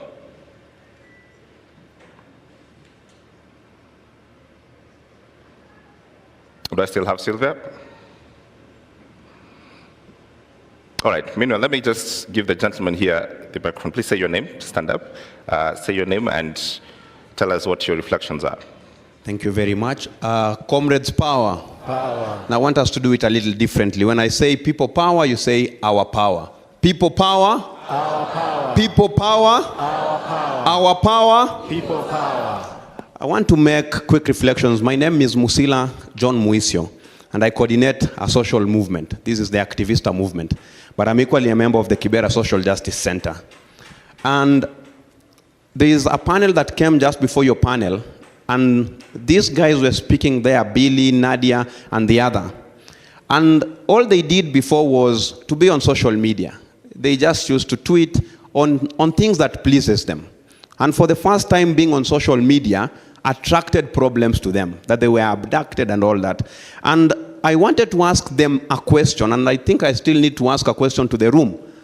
Would they have seen themselves in a state that they've seen themselves, or found themselves now? And the obvious answer could have been no. If it were me or Apiolal and a few others being arrested today, will not be as scared to us because we've been on the streets a number of times. Some of us have been arrested and all that. What has really happened with this movement, it has redefined what human rights defense is. This is not a career. Human rights defense is everyone's call to be an active citizen and demand service, demand accountability from its government. And so when I see young people today, every day spending every second on social media to just speak on issues of accountability from their government, I am so elated because it is no longer about a few who held the title human rights defense. But before I sit down, I want to make another just quick reflection. You've seen just the other day that the opposition joined the president to try and protect their interest. In 1975, before J.M. Kariuki was killed, he made a very simple statement that Kenya had become a country of 10 millionaires and 10 million beggars. Now today, the beggars have united against the millionaires of this country. And all they are saying, enough of you taking advantage of us. And it started very simply by rejecting the finance bill. So my last statement, smart as I sit down. The framers of the Constitution 2010, and I will read because I have posted it on my Twitter, said but a few things. That the greatest threat to liberty in Kenya is an all-powerful central government where only a few dictate the many. We've seen what the president has done in even curtailing the powers of our National Assembly, our legislature, which is a separate wing of government that should be holding this same executive to account. And this is because he is taking us back to an all-powerful central government, which the Constitution actually is against. But they were equally very cautious to realize that the rule of the mob, which is unguided at times, will lead to anarchy and, in the end, despotism. I know as a country that respects its constitution, we will want to get there. So as we've been pushing, We are equally very cautious not to allow anyone an excuse to say, I turned this country into a military state because the mob did not want to be guided. I turned this country into a dictatorship because the mob insisted into it. So we are pushing, demanding for good governance, demanding for accountability. We are not relenting because, as always, people power is greater than the people in power. Thank you very much. Thank you, thank you. Just give the microphone to the gentleman in a suit at the back. Thank you. Viva, comrade, viva. Viva. Amandla. Thank you so much. Comrade, I just have an observation in form of a question. That, of course, we are doing well with the national government.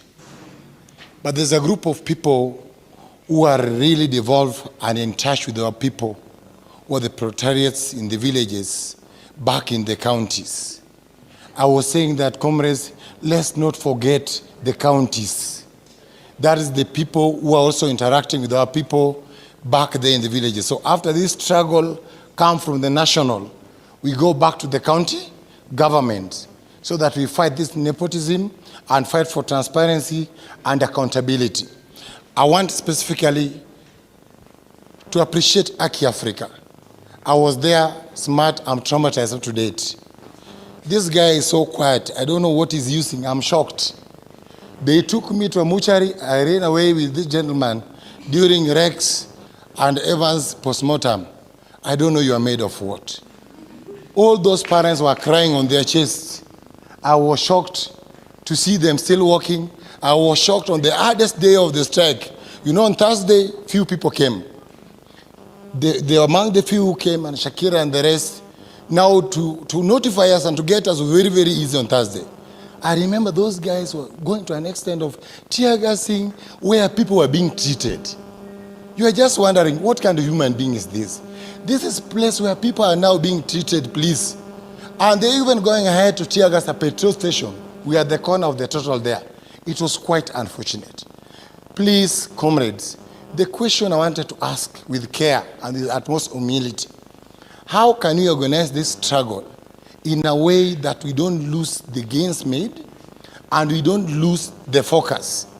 Because if we end up in the morning, someone is saying we fight for this, fight for that, fight for this, fight for positions, then we are going to lose this focus, and these guys are going to run away with all the gains that we have done, what? We have made. So I was just pleading with those in the panel, if you can guide the conversation to a clear focus, because now there are also political rivals who are taking advantage of this thing. Like someone is planning to vie for 2027. What is the next thing? 20 to Salami and Ani. You are getting? Not for the struggle, but for the narrow, self-seeking interest. That was my plea. Otherwise, Aki Africa, may God bless you. And I'm pleading, colleagues who are seated there, how can you debrief? I'm a teacher by profession. Some people who came for the struggle didn't even know the road. I was shocked, someone asking me, amefika Ngara and wapi barabara ya kwenda Kabete. You can tell you. When we are taking that roundabout to Nyayo, wale waliangusha fence, those who are falling down, wale waliona, they are still, I still feel the smell of blood mpaka saizi. So how can we debrief these people by counseling them? Because some people may also turn violent after this one. Because some wengine wako wamezoea that kind of exposure. I remember one girl alitoka tu nyuma tu akaanza kupiga kelele na nduru, watu wakimfuata. Watu wakimfuata tu nyuma tu. Ni kama ako possessed. So how can you also organize that? We have centers, we communicate, where these people can come and we get guidance and counseling. May God bless the struggle. Thank you. Can you take your brief as well and keep it a minute or less? Yes, I'll make it very brief. Comrades power. Comrades power. Now, I want us to trace the bullet that was in David Chege's head. Back to the trigger, to the magazine, to the command, Adamson Bugay, to Japheth Kome, and we make it very clear where the accountability stops. My point is this. The person who is ultimately responsible for all the death, the destruction, is the president. Okay? Let's not make excuses. Let's not say the police, the police, the police. They're individually culpable. But ultimately, it's the president who takes responsibility. Ruto must go. Ruto must go. As I finish, I think the problem we have, and I'll put this to the panel, I think we have a country that is lacking ideology. And please, civil society, help us define the ideology for this revolution. Because we have inherited a system, colonial government and governments after, where governance is about brutality, repression, plunder, and pillage.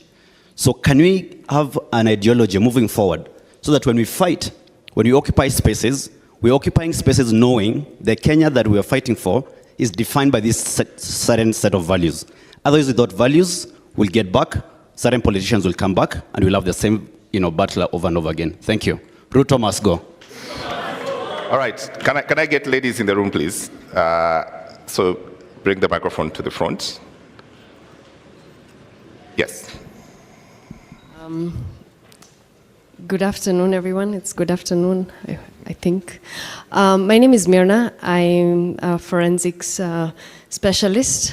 I've had the privilege of working for government, working outside of government, and now I work as a consultant, and I'm sure Hussein is laughing because he knows there's a place we met. I have a question, slightly, okay, the two issues. He brought up a forensic issue, but my question, I think it's just an issue of reflection. Since the start of the protests, I've been wondering, and when I go into every office, I see the picture of the president. I don't mean any disrespect, but is that also a symbol of, that is compulsory? You understand, like, I wonder why I don't see the picture, a framed, beautiful picture of the Constitution of Kenya, of the preamble signed by the Kibaki. I mean, that is what we give the president to uphold. That is his custodianship in terms of mandate when you are a president.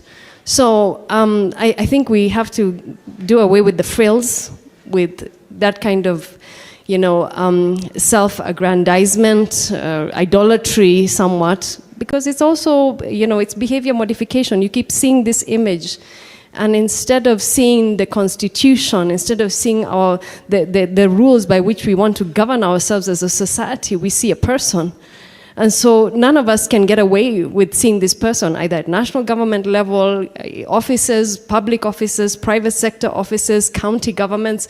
I think it's time for us to put the symbols of power by the people where they should be, and the symbols that need to be transitioned out, as my dear comrade has said, is then moved towards what's the ideology of this revolution. I would say we need accountable governance. We don't just need governance, we have governance. We try to use elections to eliminate people. I would say this, eliminate them out of the competition. Elections have been used to vote people out, but we don't vote in the person we want, because we don't see the person we want. We are just left with two choices, and we choose the lesser, I don't want to say it. Someone said the other day that mababas wa Eve, So, we can't do that anymore. And when I think about all these things, I'm just like, this country is a beautiful country. We have, with everything that has happened, we are here. We are a regional power. We are respected. And we need to move forward from that. But we are now stuck because there is no accountable governance mechanisms in every agency of government, parastatals, sagas, and our priorities are just simply upside down, and our foreign policy is dictated not by us, but by others. And I'm like, we cannot continue like that. We don't want to be the princes that are being ruled by fools. I worked in government for many years. Merit is secondary or tertiary to networks and connections. You cannot change the system from the inside. I tried. I was in government for more than 11 years. You cannot climb. In all those years, I never saw a budget. We were never told, write a budget. You don't prepare for results. What is a planning for results process, or what they would call the equivalent performance contracting. And so it's hard to even appraise people. When people come and say, okay, what have you done? Where is your appraisal? You know, there's no appraisal, right? So I think the ideology should be accountable governance, and if we want justice and we want independent investigations, when I say forensic, say evidence management. Forensic. Evidence management. Who is in charge of evidence management in this country? You cannot have the potential perpetrator be the same person as the investigator. And right now, the National Forensic Lab is in the hand of the National Police Service. All right. So you cannot investigate crime and conduct the scientific analysis of that evidence. Okay. So half the evidence is sitting with families, and we are here, you know, outside the system, and half the evidence is inside the system. Thank you very much. I have decisions to make. I have many people on space, and I have many people here. And I have audience here. Do I have a lady? I'll come back. Don't worry. We're here. I'll come back. Let me go to space, get one comment, because they're also participating and they want to be here. Daniel, if you can make your comments in a minute or less.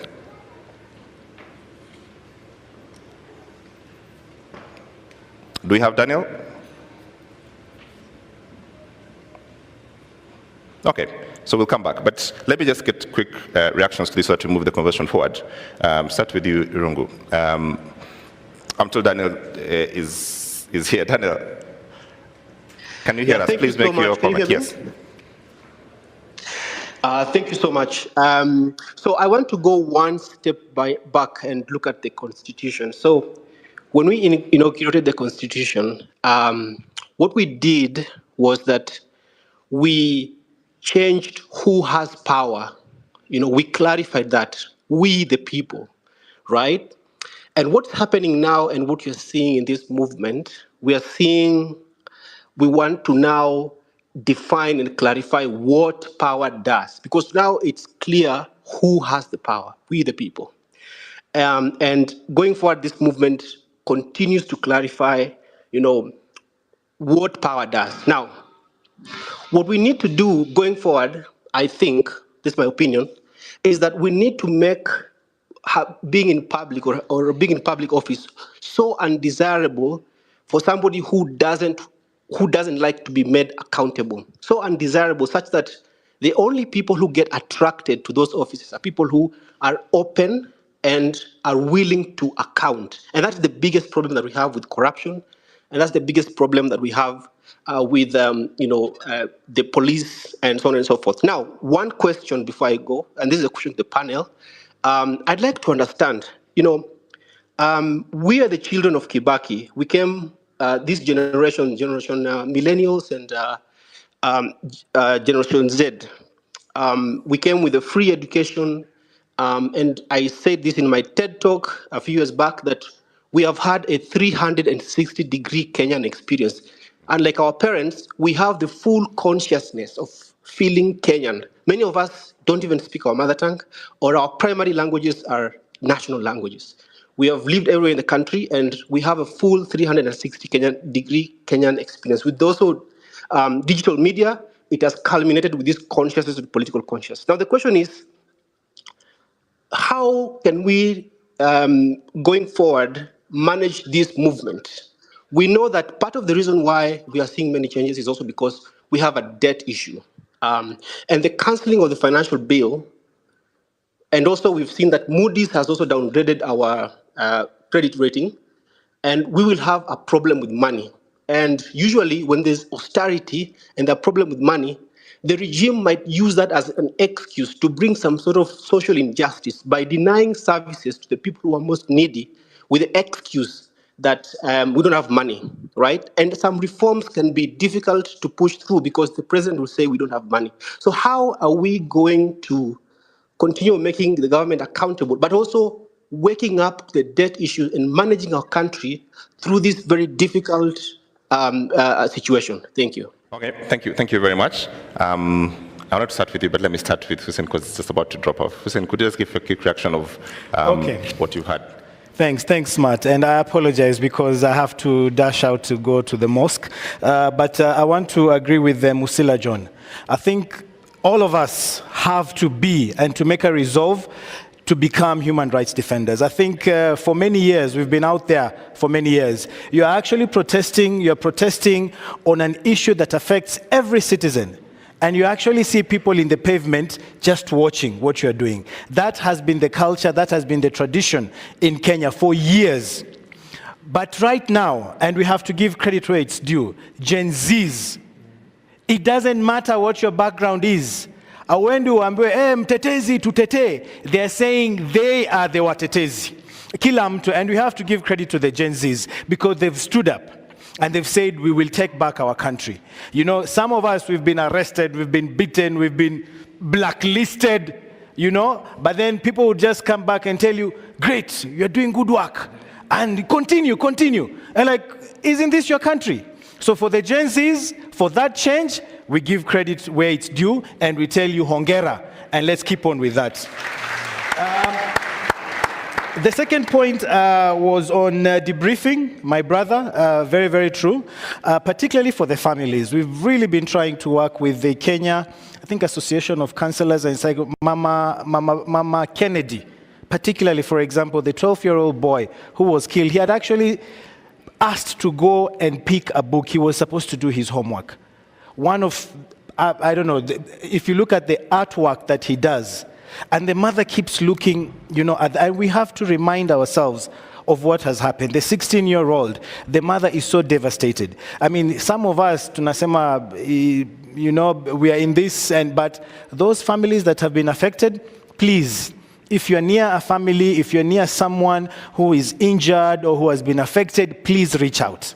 This is the time for us to stand firmly together. You ask yourself, what can I do? There is so much you can do. Just going to visit someone and telling them, umeumia kwa niaba yetu, asante sana, that can make a whole world of difference. So let's be there for each other. Let's be our brothers and sisters keepers. And last but not least, I think we were in one of the funerals, Boniface Mwangi said, let's replace the pictures of the president with the flag. But I think this addition is extremely important, the Constitution. So the flag and the Constitution is what each and every person should have hanging somewhere in our house, not the president's photo. I mean, you know, and we have LSK here. Could you please confirm to us that it is not illegal to have a picture or, you know, the Constitution somewhere in your house or in your business? Is it illegal? It is not illegal. So we make a resolve here today, the Ufungamano resolve, that we remove the picture of the president and we put the picture of the flag and of the Constitution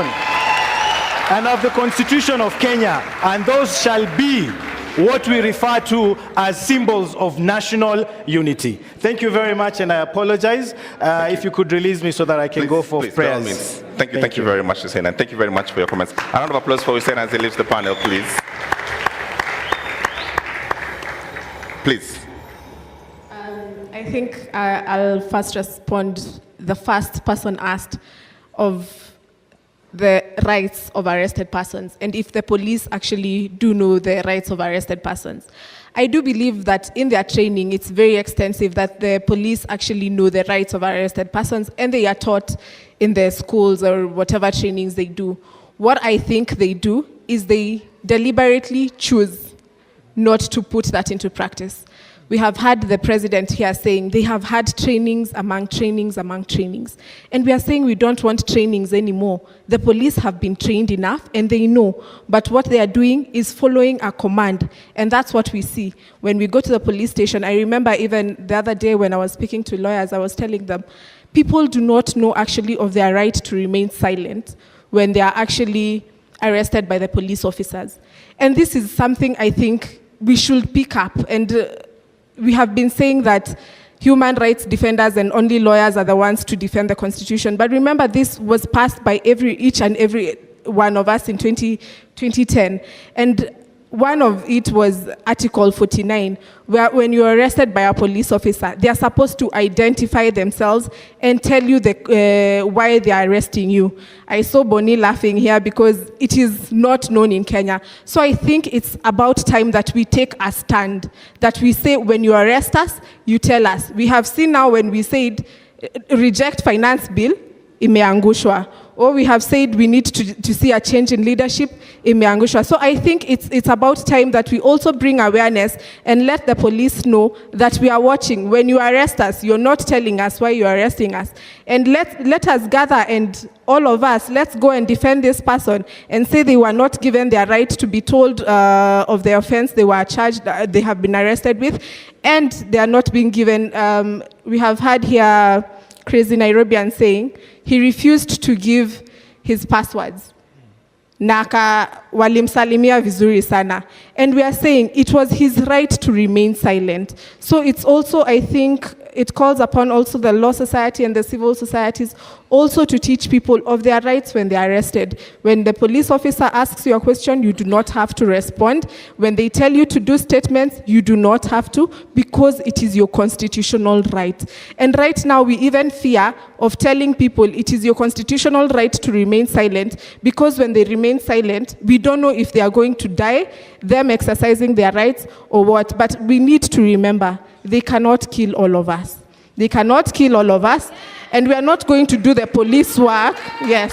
We are not going to do police work, because they're the ones who are supposed to do investigations, not us help them with investigations when they arrest us. So that is also a right. So I think it's good that we hold them accountable.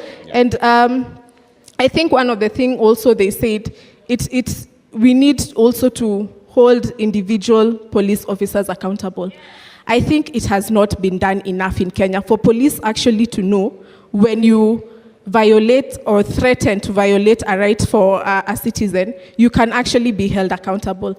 I saw in the Twitter spaces, Baby Pendo, the case was being done, I think was it last week, where Willis was saying those police officers were begging not to be arraigned in court and take plea. This is what we need to see in Kenya.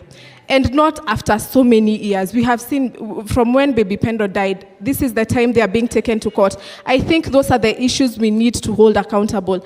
The ones who will be held accountable for all this protest and whatever is happening, what we need to ask is quick investigation and them being arraigned in court. Because when we go to the streets, tukishikwa, tunapelekwa immediately, where the investigation, the 1-year inquiry and things like that. I think that is what we need to stand on, and I think we need to stand on business on that and keeping the government accountable. All right, thank you. Erungu, would you wind us this one for us? So when Denzel Washington saw Will Smith slap the other comedian, he made this comment where he said, "Be careful. At your point of triumph, it is when the devil comes for you." I think for this movement, those words are important. There could be a temptation at this moment to rest, to even become egotistical and to gloat. But we have to recognize that what we're up against is not even individuals. It is a system that is built around the idea that only a few can take decisions on behalf of the many. That idea is unlawful in our Constitution, because Chapter 1 tells us that it is the people that have the power. The problem is that we have a country that is not designed around our Constitution. And we have a Constitution that continues to look for a country that actually reflects the constitutional values in that Constitution. So my word to this movement is to remain inside of the soul that you generated for this country. And that soul was courage, lawfulness, patriotism, and a sense of purpose. So we have to think very carefully about how do we dismantle a system so that other people do not come and confuse us, at the same time keeping the same system that we were worried about. So we have to think about a number of things. As we challenge or as we rebelled against a taxation bill, That taxation bill has to be generated again. We hope it will be a new one. But the question is, are we there at the table to demand what will be in that taxation bill? Do we understand the cycle of budgeting? Because whether it be at the county level or whether it be at the national level, that budgeting process will happen. And the people that you have now challenged, they are waiting for you to go back to sleep. They are waiting for you to think you have won so that they can produce another budget that pays tenderpreneurs and creditors, foreign creditors, before it thinks about Kenyans. They're waiting for you to sleep so that they can change the police personnel, transfer a few people, and have the same violence come back a year or a few months from now. So I think what we have to do is be diligent and think about what are the propositions, what are the ideas that we are organizing around, and make those ideas so strong and so powerful that it's not just one generation who will fight for them, but our father's generation, our mother's generation will also fight for them. And just for that message, just for that point, a few days ago I got a text from a former freedom fighter, and he reminded me that that was the reason that they went to the forests, to have a generation rise up and take back their country when they felt that they had lost their country. More power. More power. More power. The Gen Zs are not orphans. They have parents who protect them, who gave them money, who are so proud of them today. But let me just say that there are grandparents also that have seen what is capable of this generation and are now looking forward to that alpha generation to see what will come next. Thank you very much. Thank you very much. A better applause for the panel, Gloria and Irungu Houghton. Thank you very much. You've all done very well. Really appreciate your time and your thoughts. Allow me now to welcome for the transitional period before we get to the next panel, the President of the Commonwealth Lawyers Association, Dr. Peter Maynard, to take a minute or less to give us some reflections. A round of applause, please, for Dr. Maynard.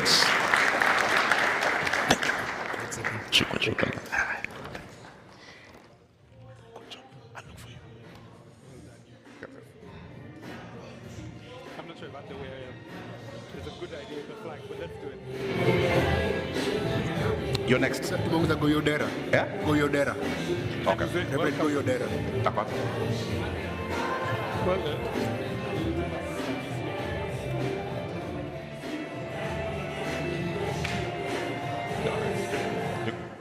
You can use this. Hey, how are you? Sure. You can use the podium. He wanted to make some remarks. Okay. Yeah. Okay.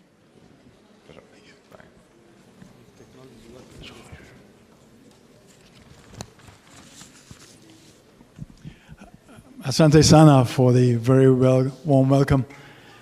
I'm Peter Maynard. I'm president of the Commonwealth Lawyers Association, which is a group of 56 jurisdictions around the world, including Kenya. And I had intended to visit Kenya some time ago, and so I thought it would be appropriate to come now, also before the meeting of the Law Society of Kenya elections. No to police brutality. No to extrajudicial killings and abductions. Those are some of the fundamental principles of the Commonwealth Lawyers Association. Our objectives are simply to uphold human rights, the rule of law, access to justice, and the independence of judges and lawyers. And so I make just 2 points.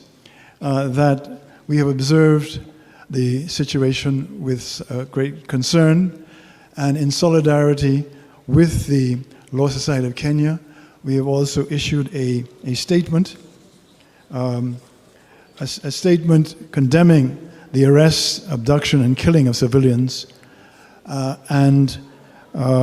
wish to say that we are supportive of the Constitution and the rule of law. I encourage you all to continue to recognize the importance. You see, Kenya, from an outsider's perspective, Kenya has one of the most progressive constitutions in the world. But constitutions are just words. It's important for individuals, institutions, both government as well as protesters, to continue to recognize and implement the Constitution. My perspective is a little different in Kenya. I am inspired by my late grandmother, who was born on a slave plantation.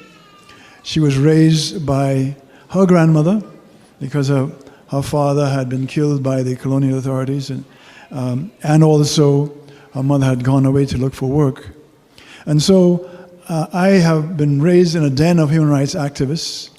We have recognized the importance for economic transformation and also political transformation.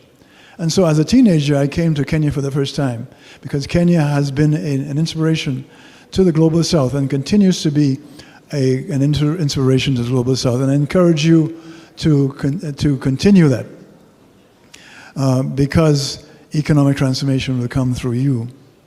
And so we also are concerned with making the CLA, my organization, fit for purpose, and particularly fit for the purpose of transforming the Global South, fit for economic transformation, fit for political transformation. And so I commend the human rights activists among you. I commend the Law Society of Kenya and the judges. We've had the CJ Emeritus is a very admirable figure. The president incumbent is also very admirable. And so, in this challenging time, I encourage everyone to remember constitutionalism, to continue to give meaning to a very effective and powerful Constitution of Kenya, to continue to give effect to the rule of law. After all, we are after economic transformation, political transformation, in a setting of constructive dialogue, constructive engagement. Rule of law and governance are so very important. Understanding human rights and also human rights obligations.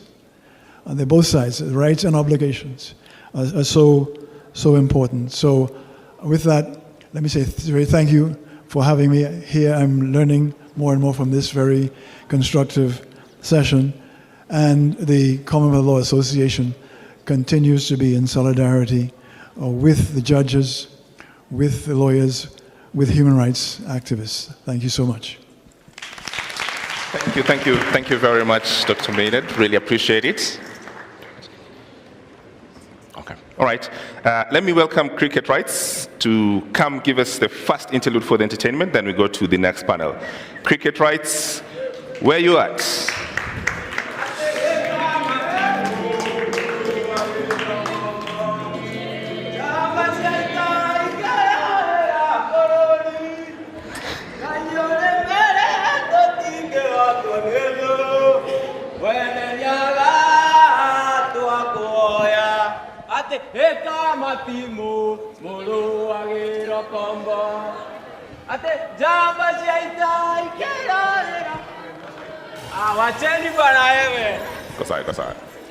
So tutaunganisha stima, tutaunda barabara, tutajenga serikali na vijana ya bodaboda na mama mboga. So akaka slogan ikakasha goa goa. Mr. President, ni route gani unatupeleka? Kusema education ni free na vile books ni expensive, ni ku-exercise our minds. Kusema education ni free na jana kuna mtoi alisare shule juu alikosa uniform, ni ku-exercise our minds. So unafilaje?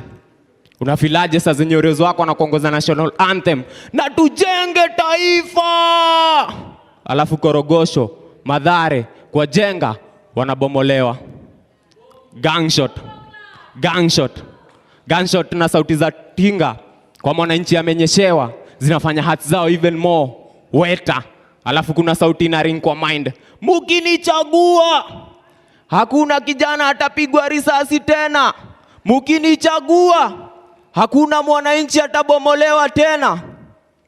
Lakini Mkenya, soma story ya Jaramogi, utagundua Kenya bado hakuna. Wrong history kwa classes, ndio maana youths legacy ya mstay Steve wajui. Kazi tu ni biko. December 12 tuna celebrate Jamhuri Day, but story ya December 12 movement nani anainarrate? Mkenya, pambana.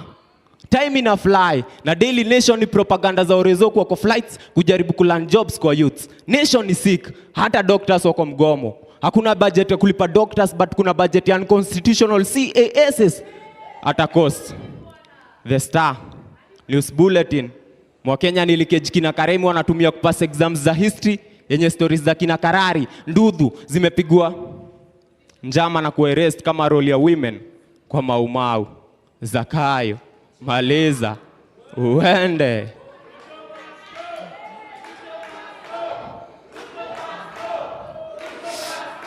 So policies walitype alafu zikasainiwa na ball pen, na hapo ndio tulichezwa. Koti wakapiga perfume na expectaji wataheshimu court order. 21st century bado gava inatumia unga kubribe nation kuvote. Mkulima wa kahawa na go loss after sales juu kutoa chai. So nani hao ni Kenya bado hakuna. Nani hata articulate article 1 ya constitution vifiti? All sovereign power.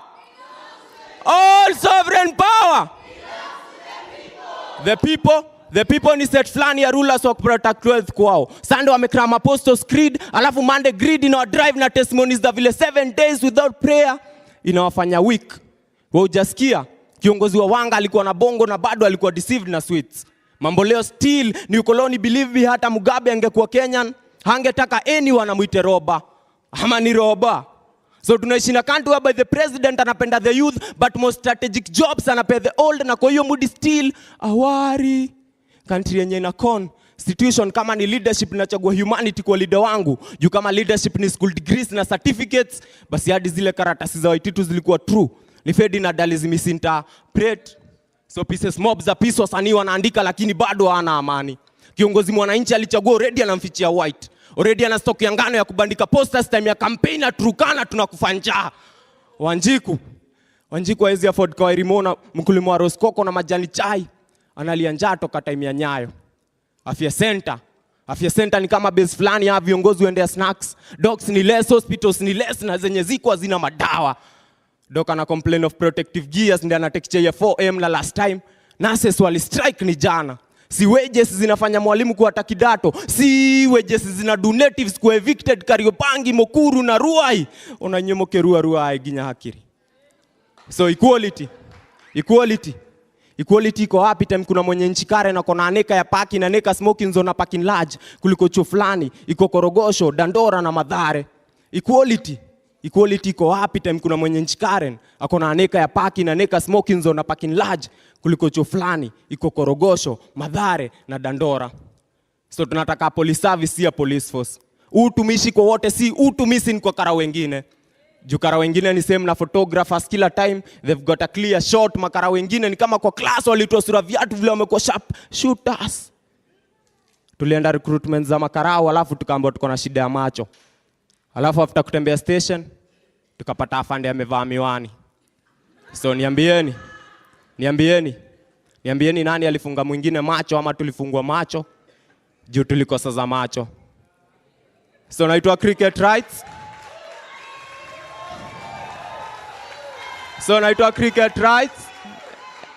Naitwa Cricket Rights. Mnaweza ni follow at Cricket Rights kila platform pale YouTube. Tuzidi kusababisha, si ndio? Organize.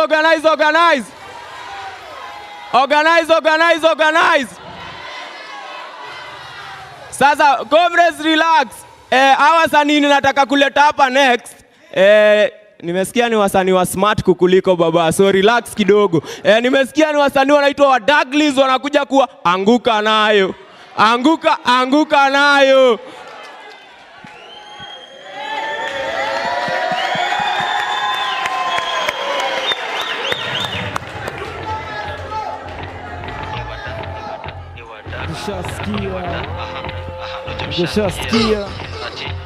Tushasikia. Aha, nakushasikia. Cheki.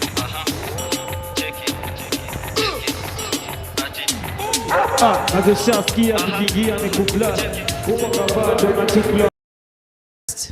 We are rebuilding this country based on this constitution that we gave ourselves.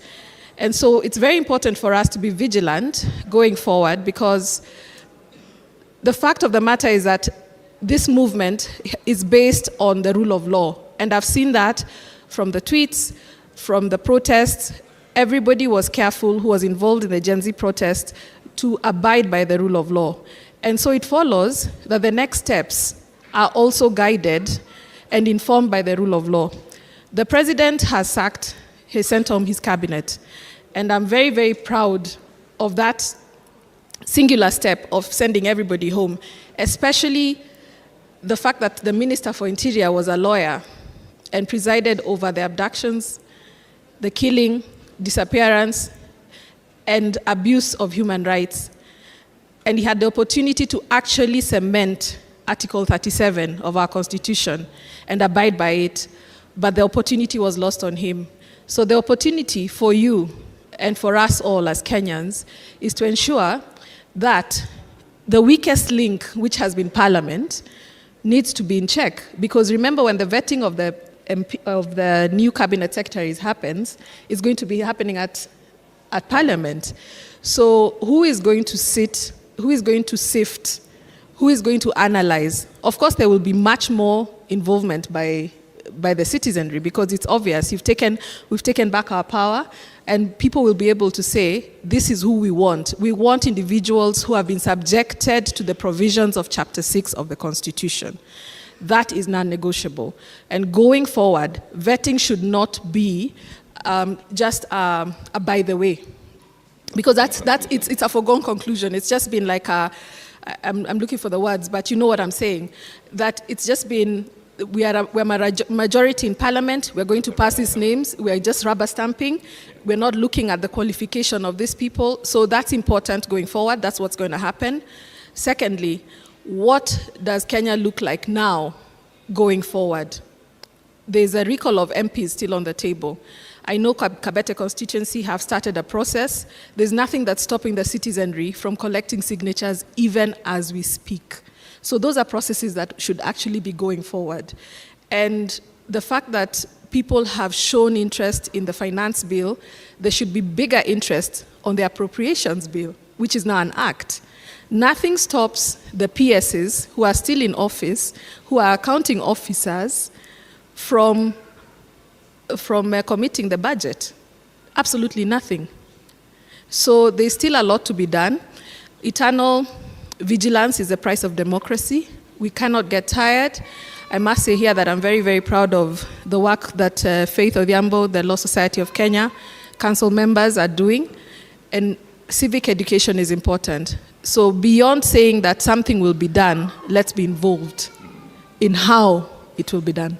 Right, and I want to move that along on the how. But Nadia, for you, what do you want to see happen next? What do I want? What do you want to see happen next?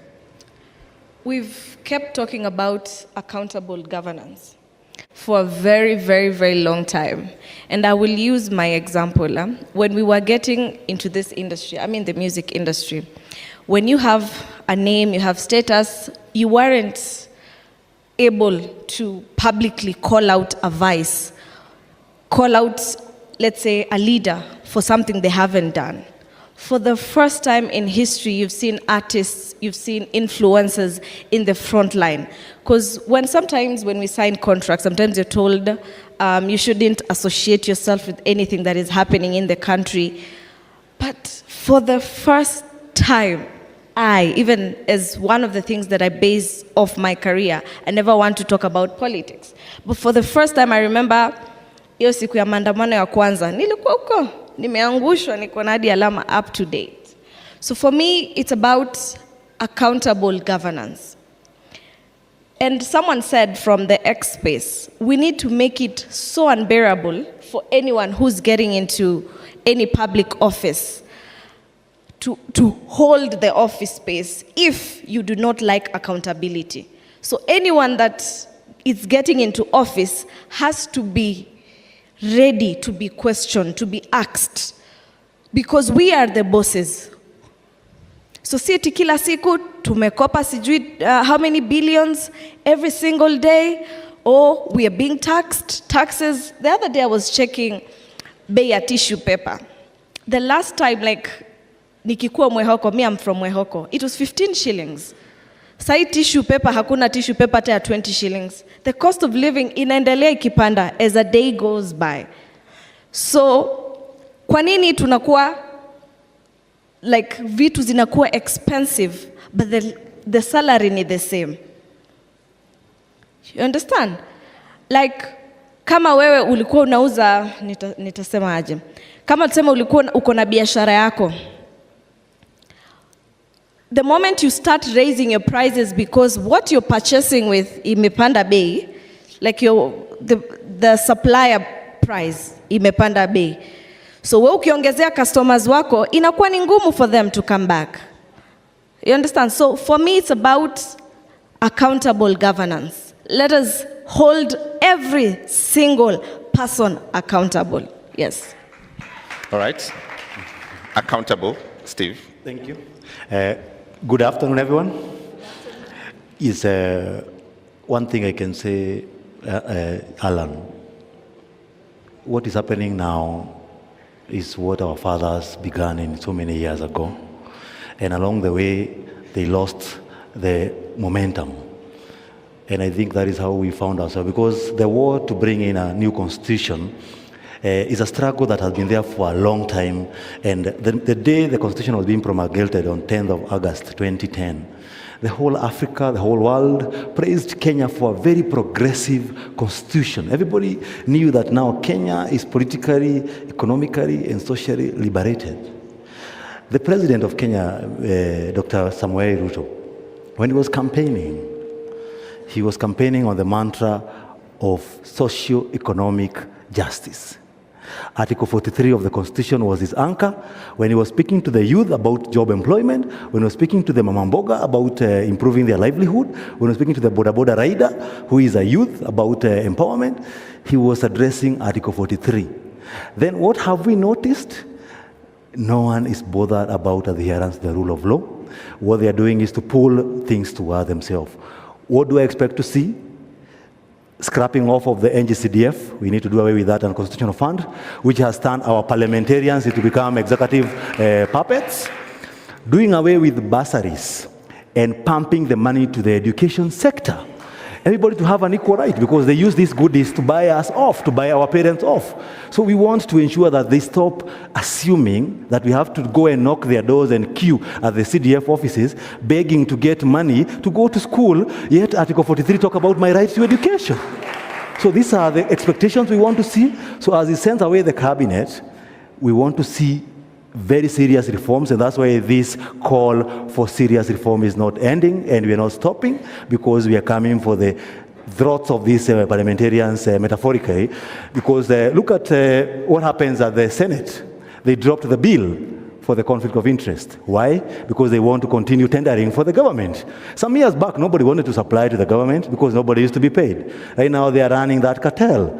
That is what we want to stop. That is the Kenya we want, where everyone has an equal chance. Everyone, when you are arrested, you have a right to representation. Police respect the rule of law. Everybody respect the rule of law, because that is the equalizer for everyone, because the rule of law is better than the rule of man. Thank you, thank you. Reverend, Goy, the same question.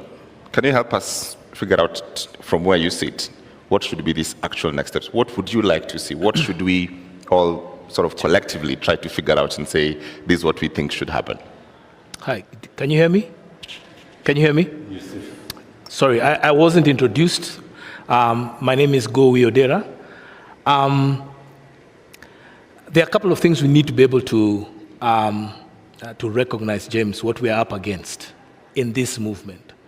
One is that the president, as real colors have come out, even in his campaign, we need to recognize that a leopard does not change its spots. In the early 90s, when we were doing our clamor, we were here in Ufungamano, He wasn't here. He was part of YK2. And they were the part of our generation that were co-opted by Moi with money.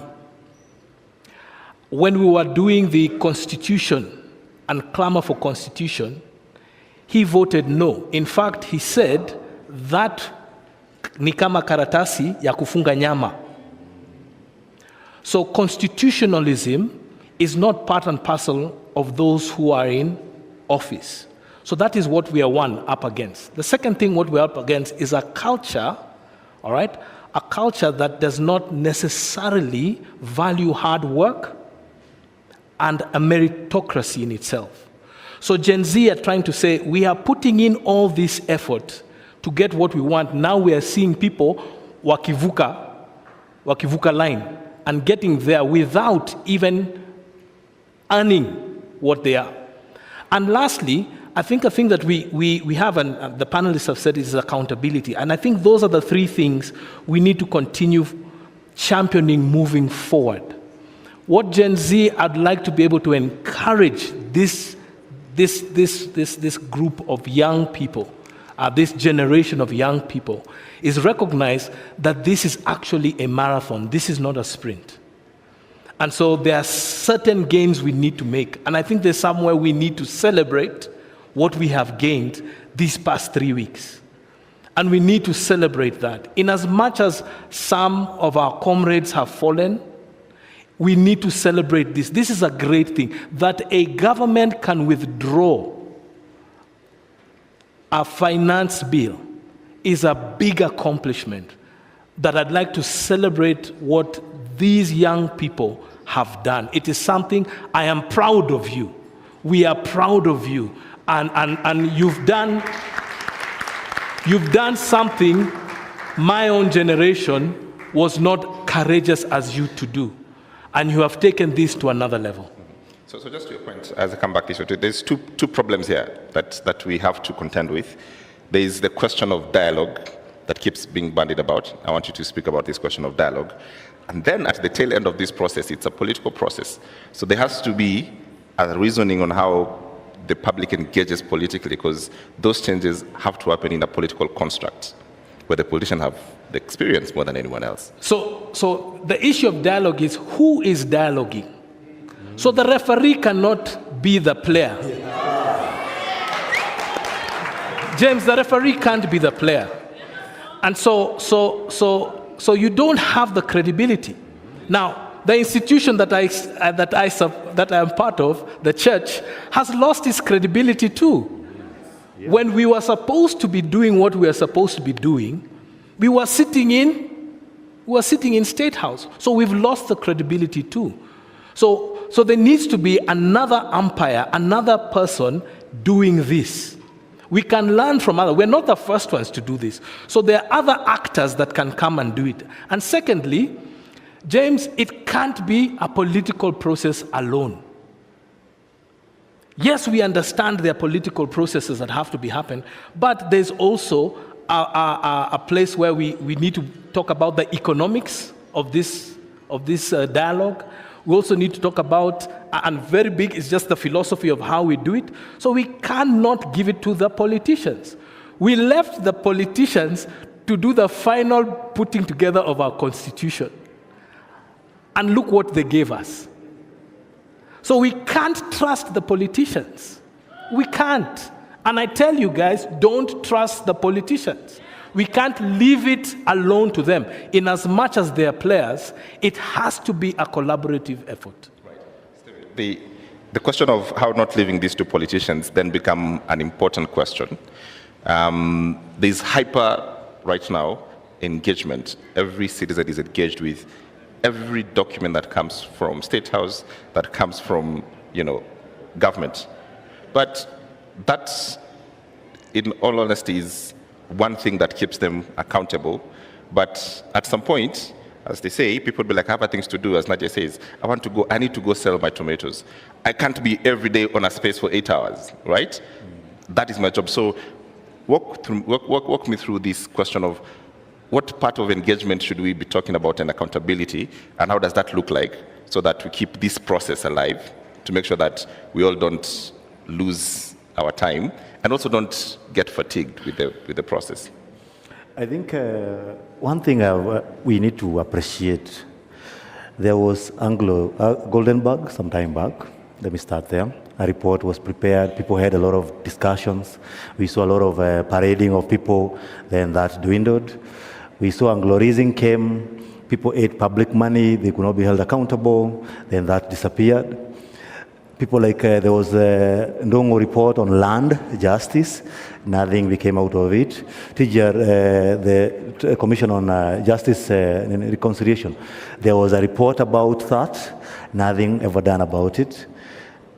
Until people are now tired. And what we are saying is, we want to see full implementation. And because we know some of these people cannot be able to do that for the obvious reasons that they don't believe in the Constitution itself. And it's very unfortunate, even the church took a position of fighting the Constitution, a very dangerous route in 2010. We need to, those who cannot do their job, they step aside and they allow those who can do the job to take over and steer this country in full implementation of our Constitution. Because some of these things, they don't need to remind the president that every child needs education. When the government was being formed in 1963, there were three things: poverty, diseases, and ignorance. Our education system still affordable and the people are able to go to school? No. Do our hospitals still providing medicines? You find 8 counties are lacking medicine for BCG, for tuberculosis vaccination to children. We are exposing them, and someone has money where he can walk into a fundraiser and give the same money to the church. I always wonder what this project in the church that never end, and we attend the same churches. And so you go to that issue, the issue of poverty, ignorance, and the other one is, I don't know. The education, we have ignorance, we have diseases, yes, and we have poverty.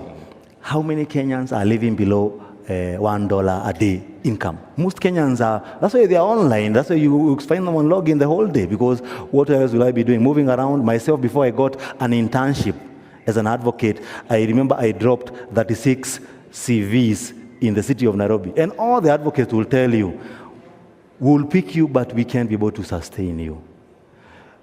Advocates are struggling. Doctors, we saw them, they are struggling. Those careers that all parents wished their children to become, you can imagine they are struggling. So what happens to the other Kenyan? It shows you that we need to get serious. We have talked about progressive realization of the socioeconomic rights. Have we seen the government put in place steps that are geared towards realizing this? Deliberate steps. So we don't just talk about progressive realization. Progressive realization has a cutout that, are you putting up measures? We talked about two-third gender role. Up to date, they have not done anything. Justice Maraga reminded us before he left the office about that issue. No one has taken action about it. So what we need is not dialogue, it is action. I think that is what the leadership need to know, that we have talked too much. We need to see, I don't need to remind the member of parliament that I am telling you I don't want an extra tax. I want you to be accountable about that. I don't remind the member of parliament that I am paying you a salary of almost 1 million shillings, then I pay you allowance to attend your plenary. Who pays us to attend plenary? And you have a salary.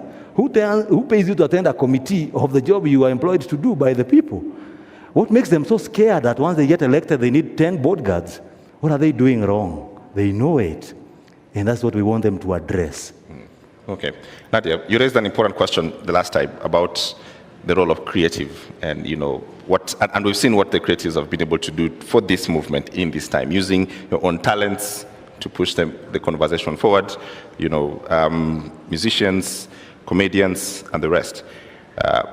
But also, there was a question about the corporate world that would stop you doing these things before. There was a reason for that, because the corporate world and the government work, hand by hand. What happens when that comes back? When you're told by the person who gives you the contract that I continue seeing you doing this Gen Z thing, I can't keep on supporting. What happens? For me, I'd say any sane person that has seen how this revolution started. I remember the first thing was hisi time boy kupost. For instance, I work with StandChat right now, and I really appreciate them because we didn't have to tell them. They saw and they were like, you guys, you can do whatever you want to do. You understand? So for me, it's about if you're a sane person, you can see that the pressure and the force is something that you cannot run away from. It will catch up with you. So I think we've had, corporates that have been really understanding and supportive, and we haven't been blacklisted yet. We haven't been sent that you're out of work email. So they have understood. And today, I just want to talk about the power of social media as well. Huwa wanasema msanii ni kioo cha jamii. Every time. Personally, when I started doing music, I was in Maseno University, and during the holidays, we'd go to Kenya National Theatre. And we had something, Najwa, if there's any creative here, they know PAL, Poetry After Lunch. And what most people don't know, I started out as a poet. And I'd go there, if I do a small, maybe small poetry, I'd have other guys just listening to them. And what these people would talk about is the social injustices. It meant that the time wasn't then. It's a process, it's a journey. We had begun that journey of going to Poetry After Lunch. You're listening to people talk their truths. Talk about mimi nimetoka Kibera, these are the problems that I have seen. But now it has come a place whereby now we can retaliate that on social media. I can tweet and say, guys, MCSK needs to be held accountable. We can say, PRISC was given the license to collect on behalf of the other CMOs. Public participation, has it happened? We are the artists, we are the ones who are paying for these people. And that is another conversation that has been held for so long, ever since artists before me found a problem there. I have found a problem there. And I am not going to leave, because at the end of the day, there's a time going to reach, I'm not able to dance on stage as I am dancing right now. So it is, as I said before, it's accountable governance. We have to hold each and every person accountable. Kila mtu. Now, to the ladies, maybe when you wamechaguliwa, ama they have been given a position, wasiende wakatuaibisha. We've seen the likes of Karen Nyamu, more of a socialite rather than a leader. There are so many deserving women. I am sorry to say that. It's a stray bullet, but it's the truth. There are so many deserving women who are intellectual, who are smart. We don't need to know your personal life. What have you done for the girl child? For the longest time, women have fought. You're given a position, and all we can talk about is your personal life. She really needs to check herself. Yes. All right. Thanks. Maria, if anyone engages with politics, and we look at this in this sense, that it would be foolhardy for anyone to think that the political class is going to walk away from this and surrender and say, okay, you guys have won, fantastic, we're out. Okay? That is not going to happen. They're going to rely on what they do best, which is politics.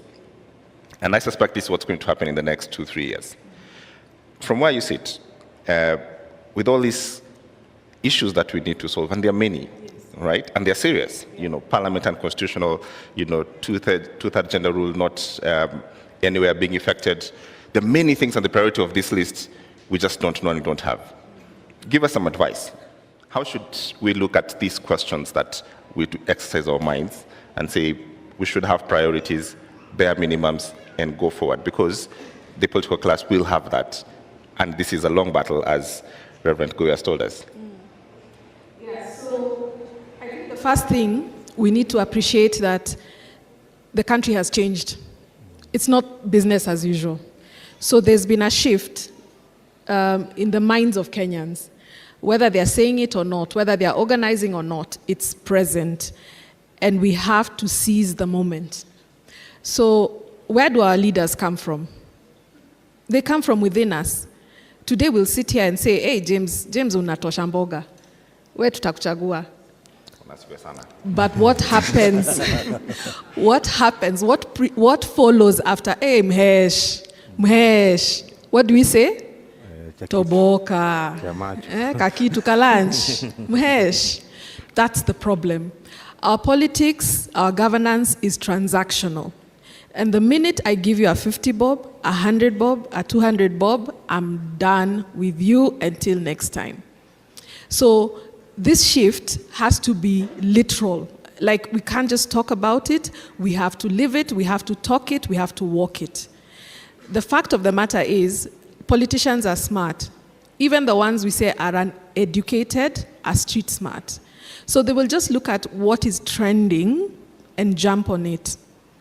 And if we've decided that going forward, we're serious about our governance, we're serious about who gets into office, how the hell does somebody get elected while they're in jail? How do you get elected after shooting somebody dead? And DCI put out a notice that they're looking for you, and you get elected. So what Nadia, what Mike Mushiri, what other artists and individuals and human rights activists have been doing needs to be amplified. Take civic education very literally, because there are people who think that there's an MP, I think he's called Kamala, in Western. He was telling his people that sasa mjue tunamaliza maneno ya CDF, sasa msikuje kwangu kuniomba. Because that's the way things are done. You come, you ask me for 300 bob, sawa, sawa. And he'll not perform, he will not build that road. I mean, nothing will get done. So we need to amplify the voice of civic education. I think that's very important. People need to understand why electing an MCA is very important, because that's a person who's closest to you in terms of resources that have been devolved to the county. Why a political party is not more superior to an individual who's representing you at the ground. It's important for us, and I think you've debunked this, that tribalism is no longer a factor. And as long as it remains a non-factor, we are ahead. So mtu wetu, that politics is gone.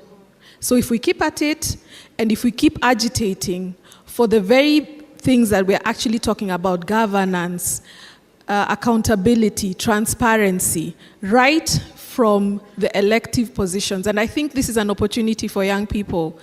You can get elected without being on a party. Yeah, but remember, if our institutions, and this is a very critical point for me, James, if our institutions are not safeguarded, today our institutions are failing us because they are at the mercy of the executive. Why? Because the executive pays. They're the ones who provide a budget. So everybody who's in a position of leadership, a position of governance, a position of representation is swallowed by the system. And we've talked about the system. When you get there, you're given, the first thing you're given as a chairman is an allowance, sitting allowance. The next thing, mkubwa unataka gari gani? And that thing gets to your head and you forget why you got there in the first place. So let's fight for our institutions. Let's get our institutions back. Let's make sure anybody who's nominated to serve on those institutions is a credible person, and they can always pass the suitability test that is Chapter 6. Remember, in Kenya, we don't have an absence of laws. Steve Wanjiru talked about the conflict of interest bill that is currently in Senate. That bill, it's not that we don't have laws that could have jailed people for conflict of interest. Right. What we've had is deliberate missteps in the application of the law. So the unification of these laws is important. And that's why when you said that, what will we do going forward? Because people will get tired and they'll go back to doing what they need to do. Let us just hold people to account. Start by recalling. And I like that process that people are actually taking now. And let's keep whoever is in office accountable. Let's keep them on their toes. Let's get involved in the budget-making process. Do we know when the cycle starts? Because it's about to start again in September. Right. So that eternal vigilance. It's a lot to ask for the citizenry, but I think it's a price we are ready to pay, and it's been obvious from the reasons. I want to get one comment from Sylvia, who's been waiting for like an hour. Sylvia, if you can have your minutes now, what is the thing that you want us to do next?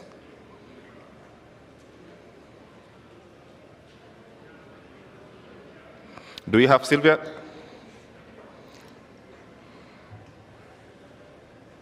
Yes, good afternoon. Go ahead.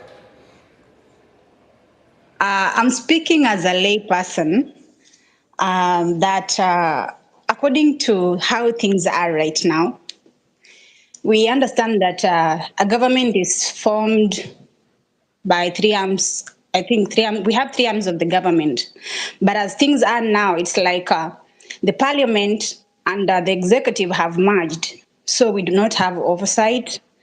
The legislature, people like the MPs are supposed to represent the people who voted them to go there and do the legislation. But even if they do the legislation, is it favoring a common citizen? Everything they are doing is about them. So I was asking, I'm speaking as a lay person, so just pardon me, and if at all I'm wrong, just try to enlighten me more. As a lay person, under Article 1 of the Constitution, can I say clause number 2, which says that people can exercise their right, is it their right, directly, or can I say the leadership or something? Like we can exercise our power directly. Now, how do we do it legally? Because right now, the parliament is there, but it's like we are the ones who are doing the job. We are here on the streets. We are the ones providing oversight. We are the ones pushing for better legislation. So how do we go about it? Because all this mess is because whoever we put in power messed us up. This also has come about because of the micromanaging, the executive micromanaging the other two, trying to micromanage the other two arms of the government. How do we get ourselves into this? Okay. All right. Thank you. I think just an important question, and maybe I'll start with you, Mary, then we'll go to Goi. This idea that you elect people to get to office and they decide that we know best, all right? In fact, you become very clever all of a sudden, and I know what you want. And I think we saw that on this finance bill, that MPs literally told everyone that you guys have no point whatsoever. We know best and we'll do what we want. How do we stop that from ever happening again? That a person who gets elected becomes truly a servant, not our lords? I think it just goes back to the same thing of public participation, because what happens is that we have to accept that once we elect a leader, we are expecting that they will go and deliver on the mandate. So the issue of, did we elect a party or an individual? Because usually they wave. You know, you're told, this one got in kwa sababu ya wave. And the people were with the wave. So that's why some of the MPs had the temerity to tell us, it's not you, it's the party. It's not you I'm accountable to, it's the party. So the first thing is, because you cannot recall an MP until they've been in office for 2 years, is just to keep a record of it, I guess. Because now, constitutionally, you cannot recall before a certain period. But the fact of the matter is that the way we have seen participation being carried out with creation of ChatGPT, breaking down the information. That's the first thing, breaking down the information, ensuring it reaches people. Petitions are online. It's easier now to find people, to bring people together. Before you had to be, moneyed to do these things. Right. So it's much easier now. Okay. Reverend Koi, how do we make our politicians actually work for us? How do we stop the arrogance, the kiburi that they have, that because I'm in office now, I do whatever I want? The message has already been sent. Yeah. The message has already been sent. And what I'm very happy to see is now legislators now are being very penitent about what they're doing. That's one. But then the second one is just adding what she has just said in itself. There are ways we can just keep our legislators accountable. One is just, there's a roll call in Parliament. So when you go in Parliament, you have to, sign in. And so we need to be able to see, just the way when we're in school, you sign a roll in itself. Were you present? And that information is available to any person in the public. We know one legislator now who has barely been in parliament for 1.5 years or so, that is now out in the public space. And then thirdly, it's being able to get access to your member of parliament. And demanding access to your member of parliament as often as you can. Like you have a constituency office. How often is this member of parliament in their office? And so that is another place where you can go and demand to be able to see them. What are your office hours at the constituency office? That is where you can meet them at their local office. And if you are a big office, the government has given this MP or legislator the resources to cover the entire, like North Hall. That's a huge constituency. But there are different constituency sections where you can meet your legislator. So those are some of the things that come to mind. Yeah. Steve. Yes, I think, sorry. I was thinking, as I was talking, I was thinking about how we gauge our MPs' performances. And we diverted it to the duties and the responsibilities that are with the ministers, cabinet. Those are the parameters most of the time we gauge when we are voting for a member of parliament. Amejenga barabara ngapi? Ameweka mashule ngapi? Is that the job of a legislature? No. Because that has been the parameter for voting. So I think even as we move forward in this conversation, and as I address your concern, we need to do an inward reflection as a people and ask ourselves, are we expecting the wrong things from the right people? Are we voting you as a member of parliament? Then we expect you to build roads for us. Then we have a cabinet which has a ministry of road and a budget to do roads. So that is where we spend our money, wastage, and it becomes a point of a lot of wastages and privileges. And I think my feeling and my contribution to this conversation of the young people, and I want the whole Kenyans to embrace this, not as a Gen Z affair, but the spirit of the youth. Why the spirit of the youth? I want to say this quoting Henry Ford. There's something he said that the greatest thing you can do to yourself is to keep your mind young. Why do you need to keep your mind young? Because at your formative age is when you have a vision, is when you have ambitions. So once you become old and you allow the aged you to be complacent, you lose the vision. We got our constitution in 2010 with a lot of ambition. That was our youth at that time. We got our independence with a lot of ambition. Then what did we do? We became complacent. That's why these guys, when you visit them, they give you a handout. Before you even negotiate, you live with a bahasha. You see a priest has gone to State House, they're living with a brown bahasha. And you saw them walking in, they didn't have one. So I don't know, there's a Bible inside there. You create an office of intercessors, as in your prayer request. These are crazy things that we have been witnessing as a country. And it's high time we start holding our leaders accountable. Even the judiciary itself. The last time there was we find, with all due respect to the courts, we filed a petition challenging the deployment of the military. And I don't need to go to the details, but we all saw the live stream of that particular ruling. We all read the Constitution. I don't need to remind anyone the clause in the Constitution. And we can question the integrity of such a person when they are holding a public office. So we need to hold these people accountable. We need to have the right people doing the right job and not putting the wrong people. That's why I keep on saying, until and unless we push for the removal of CDF from the hands of parliamentarians, we are going to continue electing people because they are giving us money. That's why they buy the ticket, because I buy it. I have friends who contribute, give me campaign money.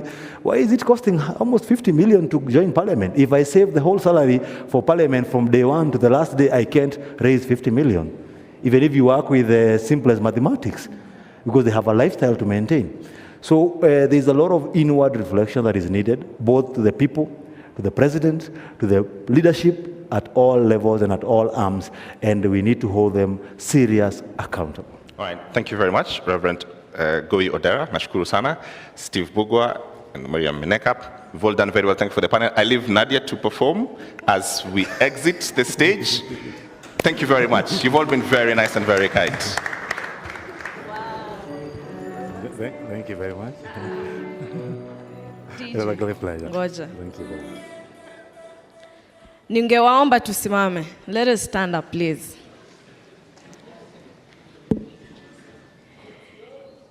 You know, when I came here, I didn't come today to perform, by the way. I didn't come as a Kenyan artist, a celebrity. I came here as a concerned Kenyan. And first off, I want to send my condolences to the families of the bereaved soldiers who we were together kwa barabara, kwa streets as we were fighting.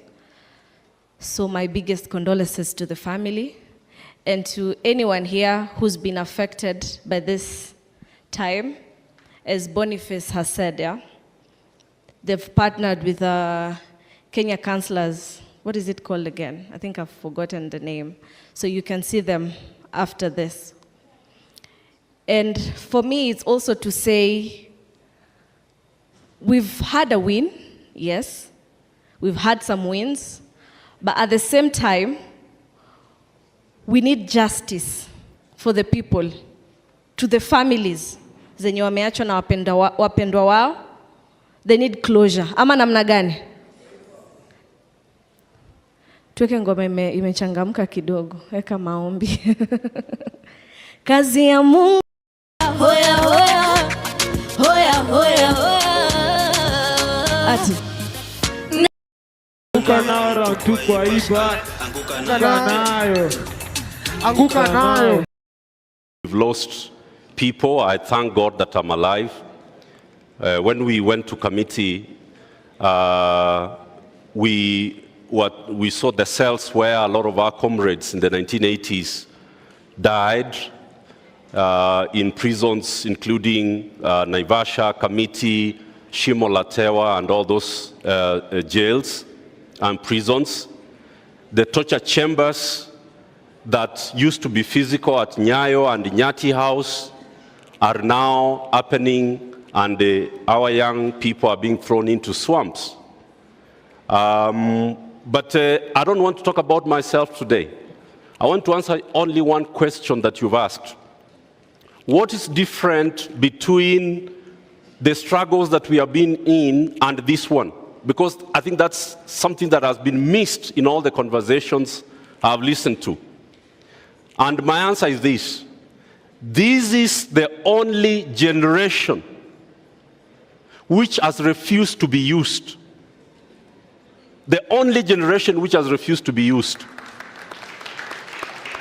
And I want to use that to bring the struggles.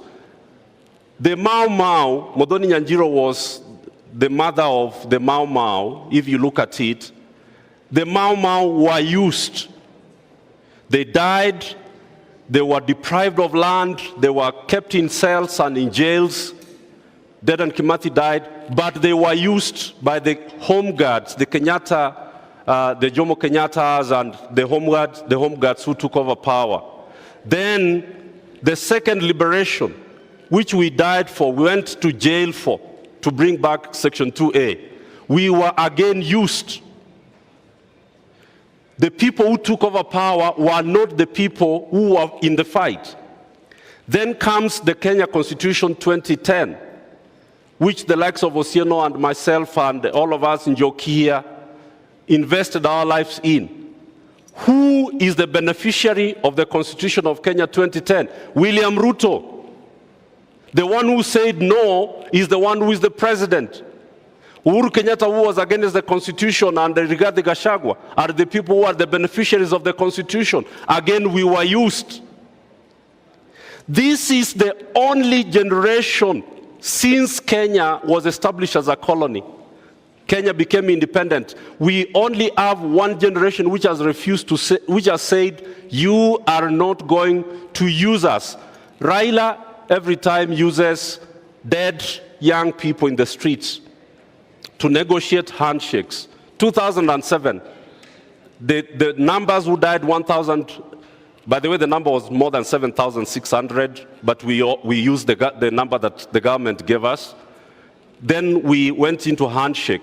Comes 2017, hundreds are killed. Power is shared. Then we come to 2022. Last year you saw 75 died. They were used to form NADCO. The young people are saying there is not going to be another dialogue where you are going to use our deaths to gain power. So I have to give it to these Gen Zs. I have to give it to them that they have stopped something tragic, treacherous that has been going on about Kenya. And this generation has said no more using our blood, our sweat, and our tears to negotiate power. Thank you so much, Cyprian. Dr. Njoki, rallying on the conversation here, the journey, what is your perspective? Just something, and thank you, I'm glad we are talking about the journey, because the last 3 weeks, if you even try and get into any of these spaces, it's impossible. You don't have 100,000 followers to speak. So I'm happy we are here acknowledging also the journey. So, and we can look at it in 3 phases. Of course, before independence, Mau Mau and all the rest, like Muthoni Nyanjiro from 1922. Mau Mau is our DNA. Resistance is our DNA, right? Don't ever forget that. For us Kenyans, only 2 countries resisted the British or the French violently before 1970. Later we had the Portuguese resisting. But before 1970, there were only 2 countries. And one was Kenya, and the other one is which one? You know, I'm a teacher. Yes. Algeria. Yes. The liberation front in Algeria. In Africa is only those 2 countries. So, and it's because of the Mau Mau, and you know the guerrilla warfare that they fought. So resistance is our DNA. And with that, of course, even post-independence, people resisted the fascist state that Kenyatta, because many times we are just looking at this Ruto. We are forgetting the mistake started from Jomo Kenyatta, because he instituted a fascist state. You know the many deaths that are still unresolved. And this politics of let's forget and move on is what got us where we are. A country where impunity is our DNA now. Right? And so we need to look at that past from Kenyatta, the mistakes he made, and especially in setting up the structures of Kenya. Look at Tanzania with all its problems. Tanzania is doing much, much better in terms of politics. Kenya, we keep bragging about our economy. So what? The economy, if you don't have your rights, those chapter 4, the Bill of Rights, not just the what do you call it, social and political rights, but also the economic rights. But the social and political rights are the foundation that offer you the space to demand for the others. And the social and political rights, which are enshrined in chapter 4, they should be protected. We already have them. And that's why we are saying, for me, I'm saying, let's not get excited with his changing ministers, because they'll still come back. We should be looking at chapter 4 and chapter 6. Chapter 4, our rights. Our people have been killed. Young people have been killed. These universities where I also teach, they are quiet. You know, so till we have justice, till we have the killer cops arrested, till Koome is gone, you know, and those are some of the things we are saying must change.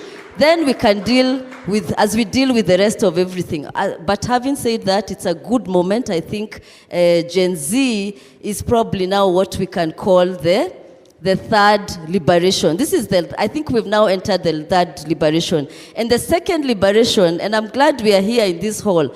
Those of us who don't know, this hall is a very important hall, Ufungamano. And Cyprian is here. I've seen many other comrades who are there those days during the IPPG reforms and NCC especially, and the National Convention on National Convention, Assembly, Executive Exactly. Council. That's where the Constitution of Kenya was changed, and Section 2A was repealed, and that's where we can tell off Zakayo and anybody else about why, because we fought for that constitution. And it's really sad that we have to keep fighting. That's why we need to have the right people in power, so that we are not fighting, so that it's people who also think like us, people who know human rights is part of state making. And I'm very glad, because that second liberation, first liberation was the Mau Mau and what they did, and the people who liberated Kenya. Remember, you need to also know who liberated Kenya, because the challenge is opportunists took over the real liberators like Dedan Kimathi. Second liberation, it is those people who fought for the second liberation of this country and the return of and who helped us get the constitution. And some of them are here. Please wave, because we need to acknowledge you. Please wave. I've seen some people, second liberation, Kigoro there, unanyamaza tu. You know, thank you, comrade. Because we have to, many of us, especially the new Gen Z activists, we are forgetting the journey. When you get that pace, remember this is a marathon. People have died, people have been there. What do we call them? Social justice. The social justice centers have been killed on the streets, have been walking in these streets. Kina Mama Rahma, please, let's wave also. Let's acknowledge these people. You know, and all the social justice activists, Olal, Viva comrades. These are the people who have brought us to this moment. So let's not look at it as it's 3 weeks. Oh, now we must always carry that journey. And when you're given to that opportunity, remember those people. Thank you. Thank you so much. So let's tweak the conversation a little bit, and let's talk about the journey when we look at police accountability and brutality. Of course, police have been there throughout the journey in terms of the first liberation, as Daktari talked about.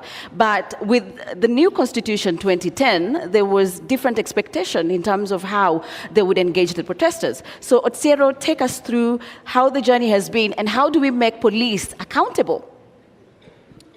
Thank you. My name, I'm called Otsieno Namwaya. I work with Human Rights Watch, but I will also speak more broadly because I've been an activist since the 90s. First of all, I think last week or early this week, I had somebody say in Parliament, I think it was Danson Mugatana, that this is the third liberation. The second liberation there was in the 90s, and then there was the independence struggle. And I think it is broadly true, but I have a different thinking, because the second liberation in reality aborted. Picking up from what Dr. has said here, it aborted because if you look at some of the discussions we're having here, they were the same discussions, partly the same discussions we were having in the 90s. The issue of the portrait of William Ruto. I remember sometime, I think 1997, we were the Gen Zs then, we were called Generation X. We had in this same spot, Cyprian, correct me, but we were wondering, why do we have Moi's portrait everywhere? And that we need to stop that. That's part of imperialism.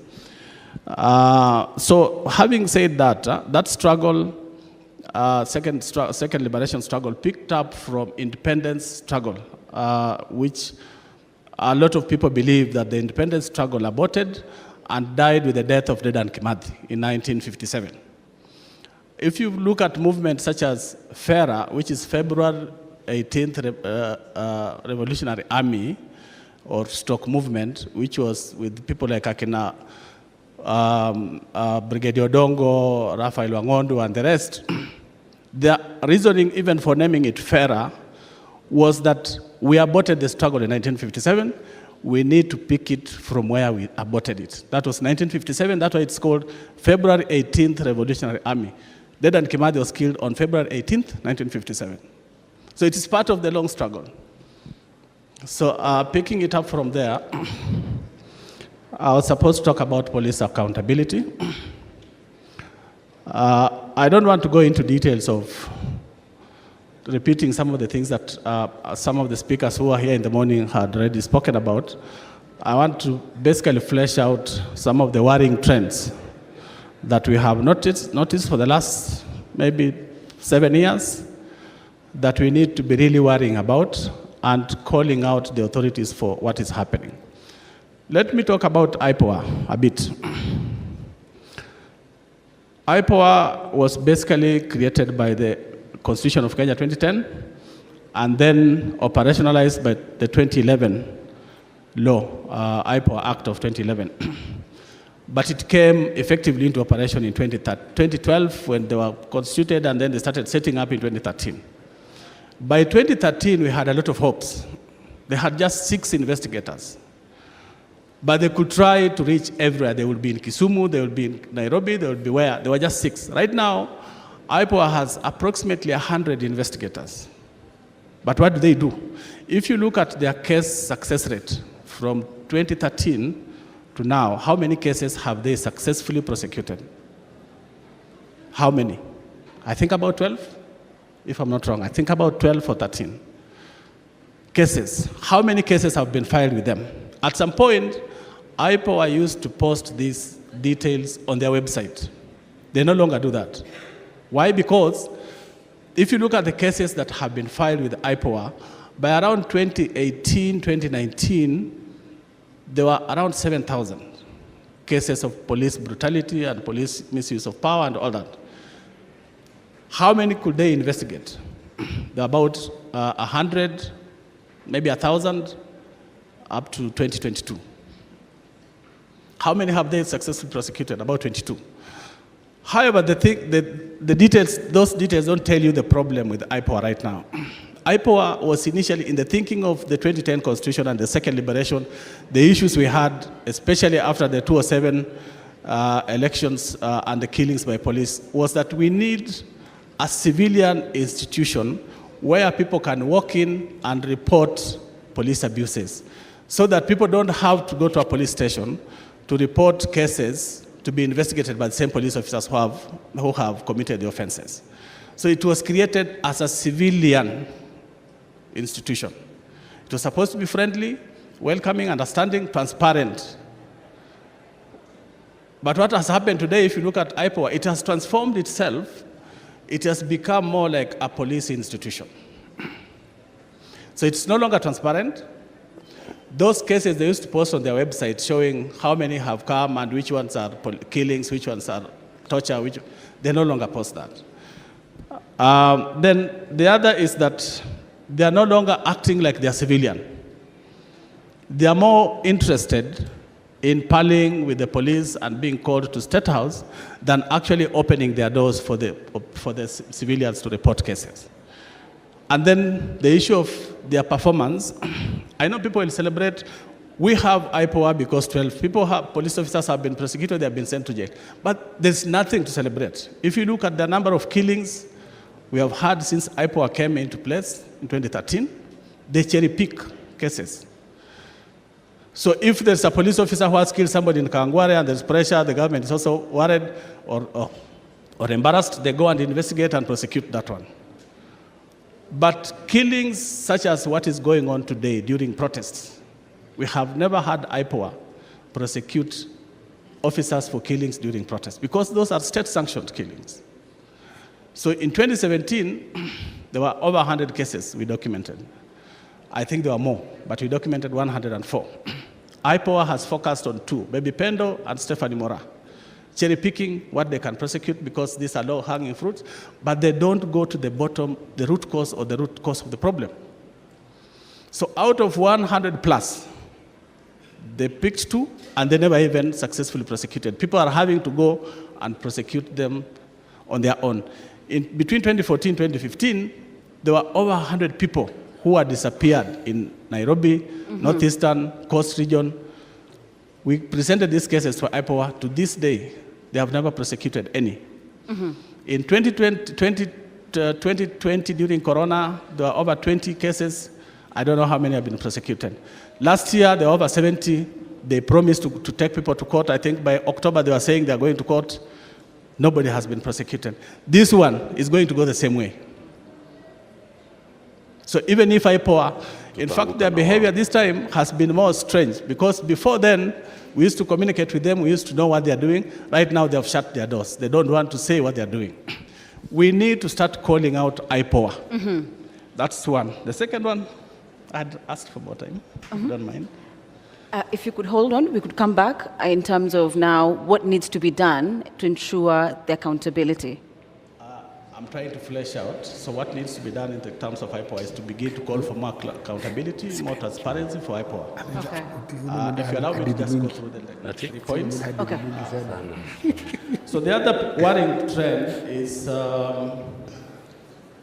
when it comes to accountability, especially where there are killings, like what we have now, police are refusing to do their bit.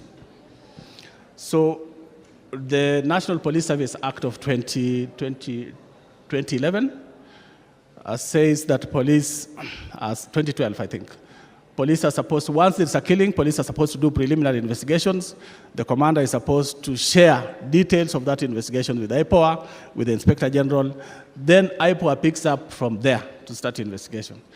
That preliminary investigation never happens. So IPOA has to start struggling to understand which police officer shot, what happened, what were the circumstances of the shooting. That should have been in the preliminary report. And then the second thing is that when killings happen in a setting like what we have today, the demonstrations and the protests, what is supposed to guide IPOA in investigating those cases is what is called the operational order, which is basically says which police were deployed where and which orders were they given. And then the second one is what is called the Register of Movement of Arms and Ammunition, which basically gives you now, narrows down when somebody is killed to understand who had which ammunition, who had which gun, and who was where. So when the investigations come, like in Kisumu, a lot of the killings that happened in 2017, police refused to hand over the Register of Movement of Arms and Ammunition. Police refused to hand over the operational order. So it became impossible to understand who shot where, but they're covering themselves up. But they only do that because of lack of political will. What they're doing is political. It's a political order to kill. So what's the problem there? It is lack of police independence. And it takes us back to the struggle of the second struggle, which was to ensure we have an independent police authority. And then the other is the issue of the new trend that we have seen from 2017.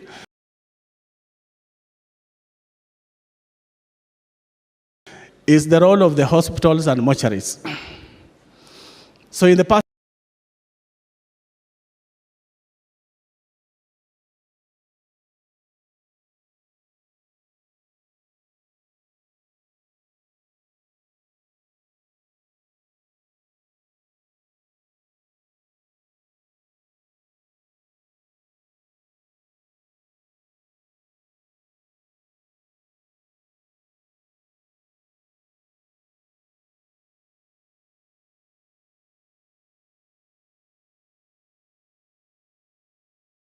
and they're leaderless.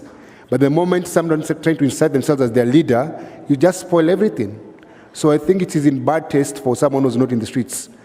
In this particular, the last 3 weeks, and people have died to come in and try to speak on their behalf. Those kids know what they want, and they're saying very eloquently and loudly, let them speak for themselves. Cyprian, from your perspective, you've been at it for long. Perhaps how does the protesters keep the momentum as it is and to ensure they're not divided by the politicians, because that can be a mechanism in which now they separate this? 3 things very quickly. The first thing is what Bonnie has spoken to. Be united around the issues, set the agenda, and what the Gen Zs have done is that they have published their agenda. That's the first thing you do if you want to remain united. That's very, very important, that the agenda is clear, you publish it, and you own it. They have even said that the leader is the issues. The issues are their leader.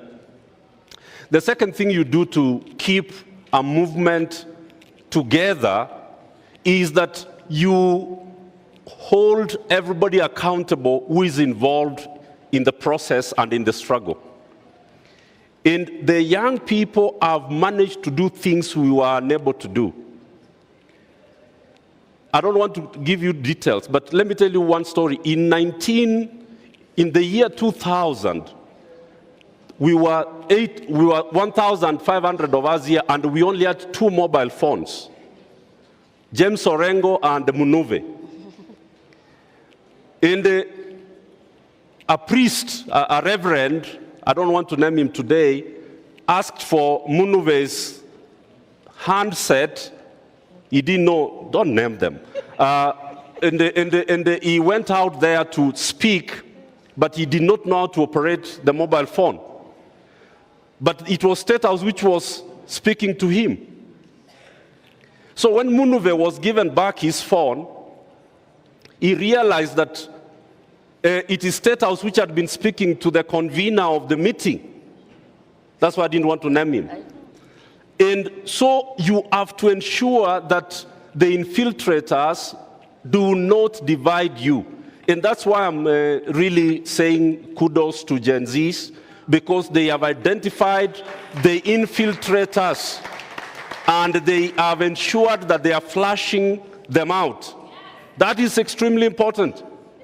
People should know, and what you've done, what they have done is really powerful, because they have even, moved out of people's YouTube and whatever, so that they pay the price.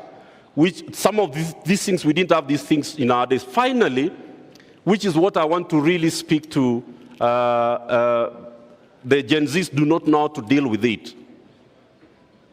You are never going to go to the streets and you are not infiltrated physically. So in NCEC, in our struggles in NCEC, we established the self-defense teams, the self-defense forces around active nonviolence as the principle. So you need to train 500 to 1,000 young people who are responsible for shielding and protecting and identifying and recording, to ensure that you are not infiltrated by people who are agent provocateurs, who break people's shops and burn people's vehicles, and then it is blamed on you. Thank you so much, Cyprian. Before I come to you, Dr. Njoki, I'm told we have Professor Kivutha Kibwana, former governor from Yes, correct. So if we could have him, please, Professor, the floor is yours.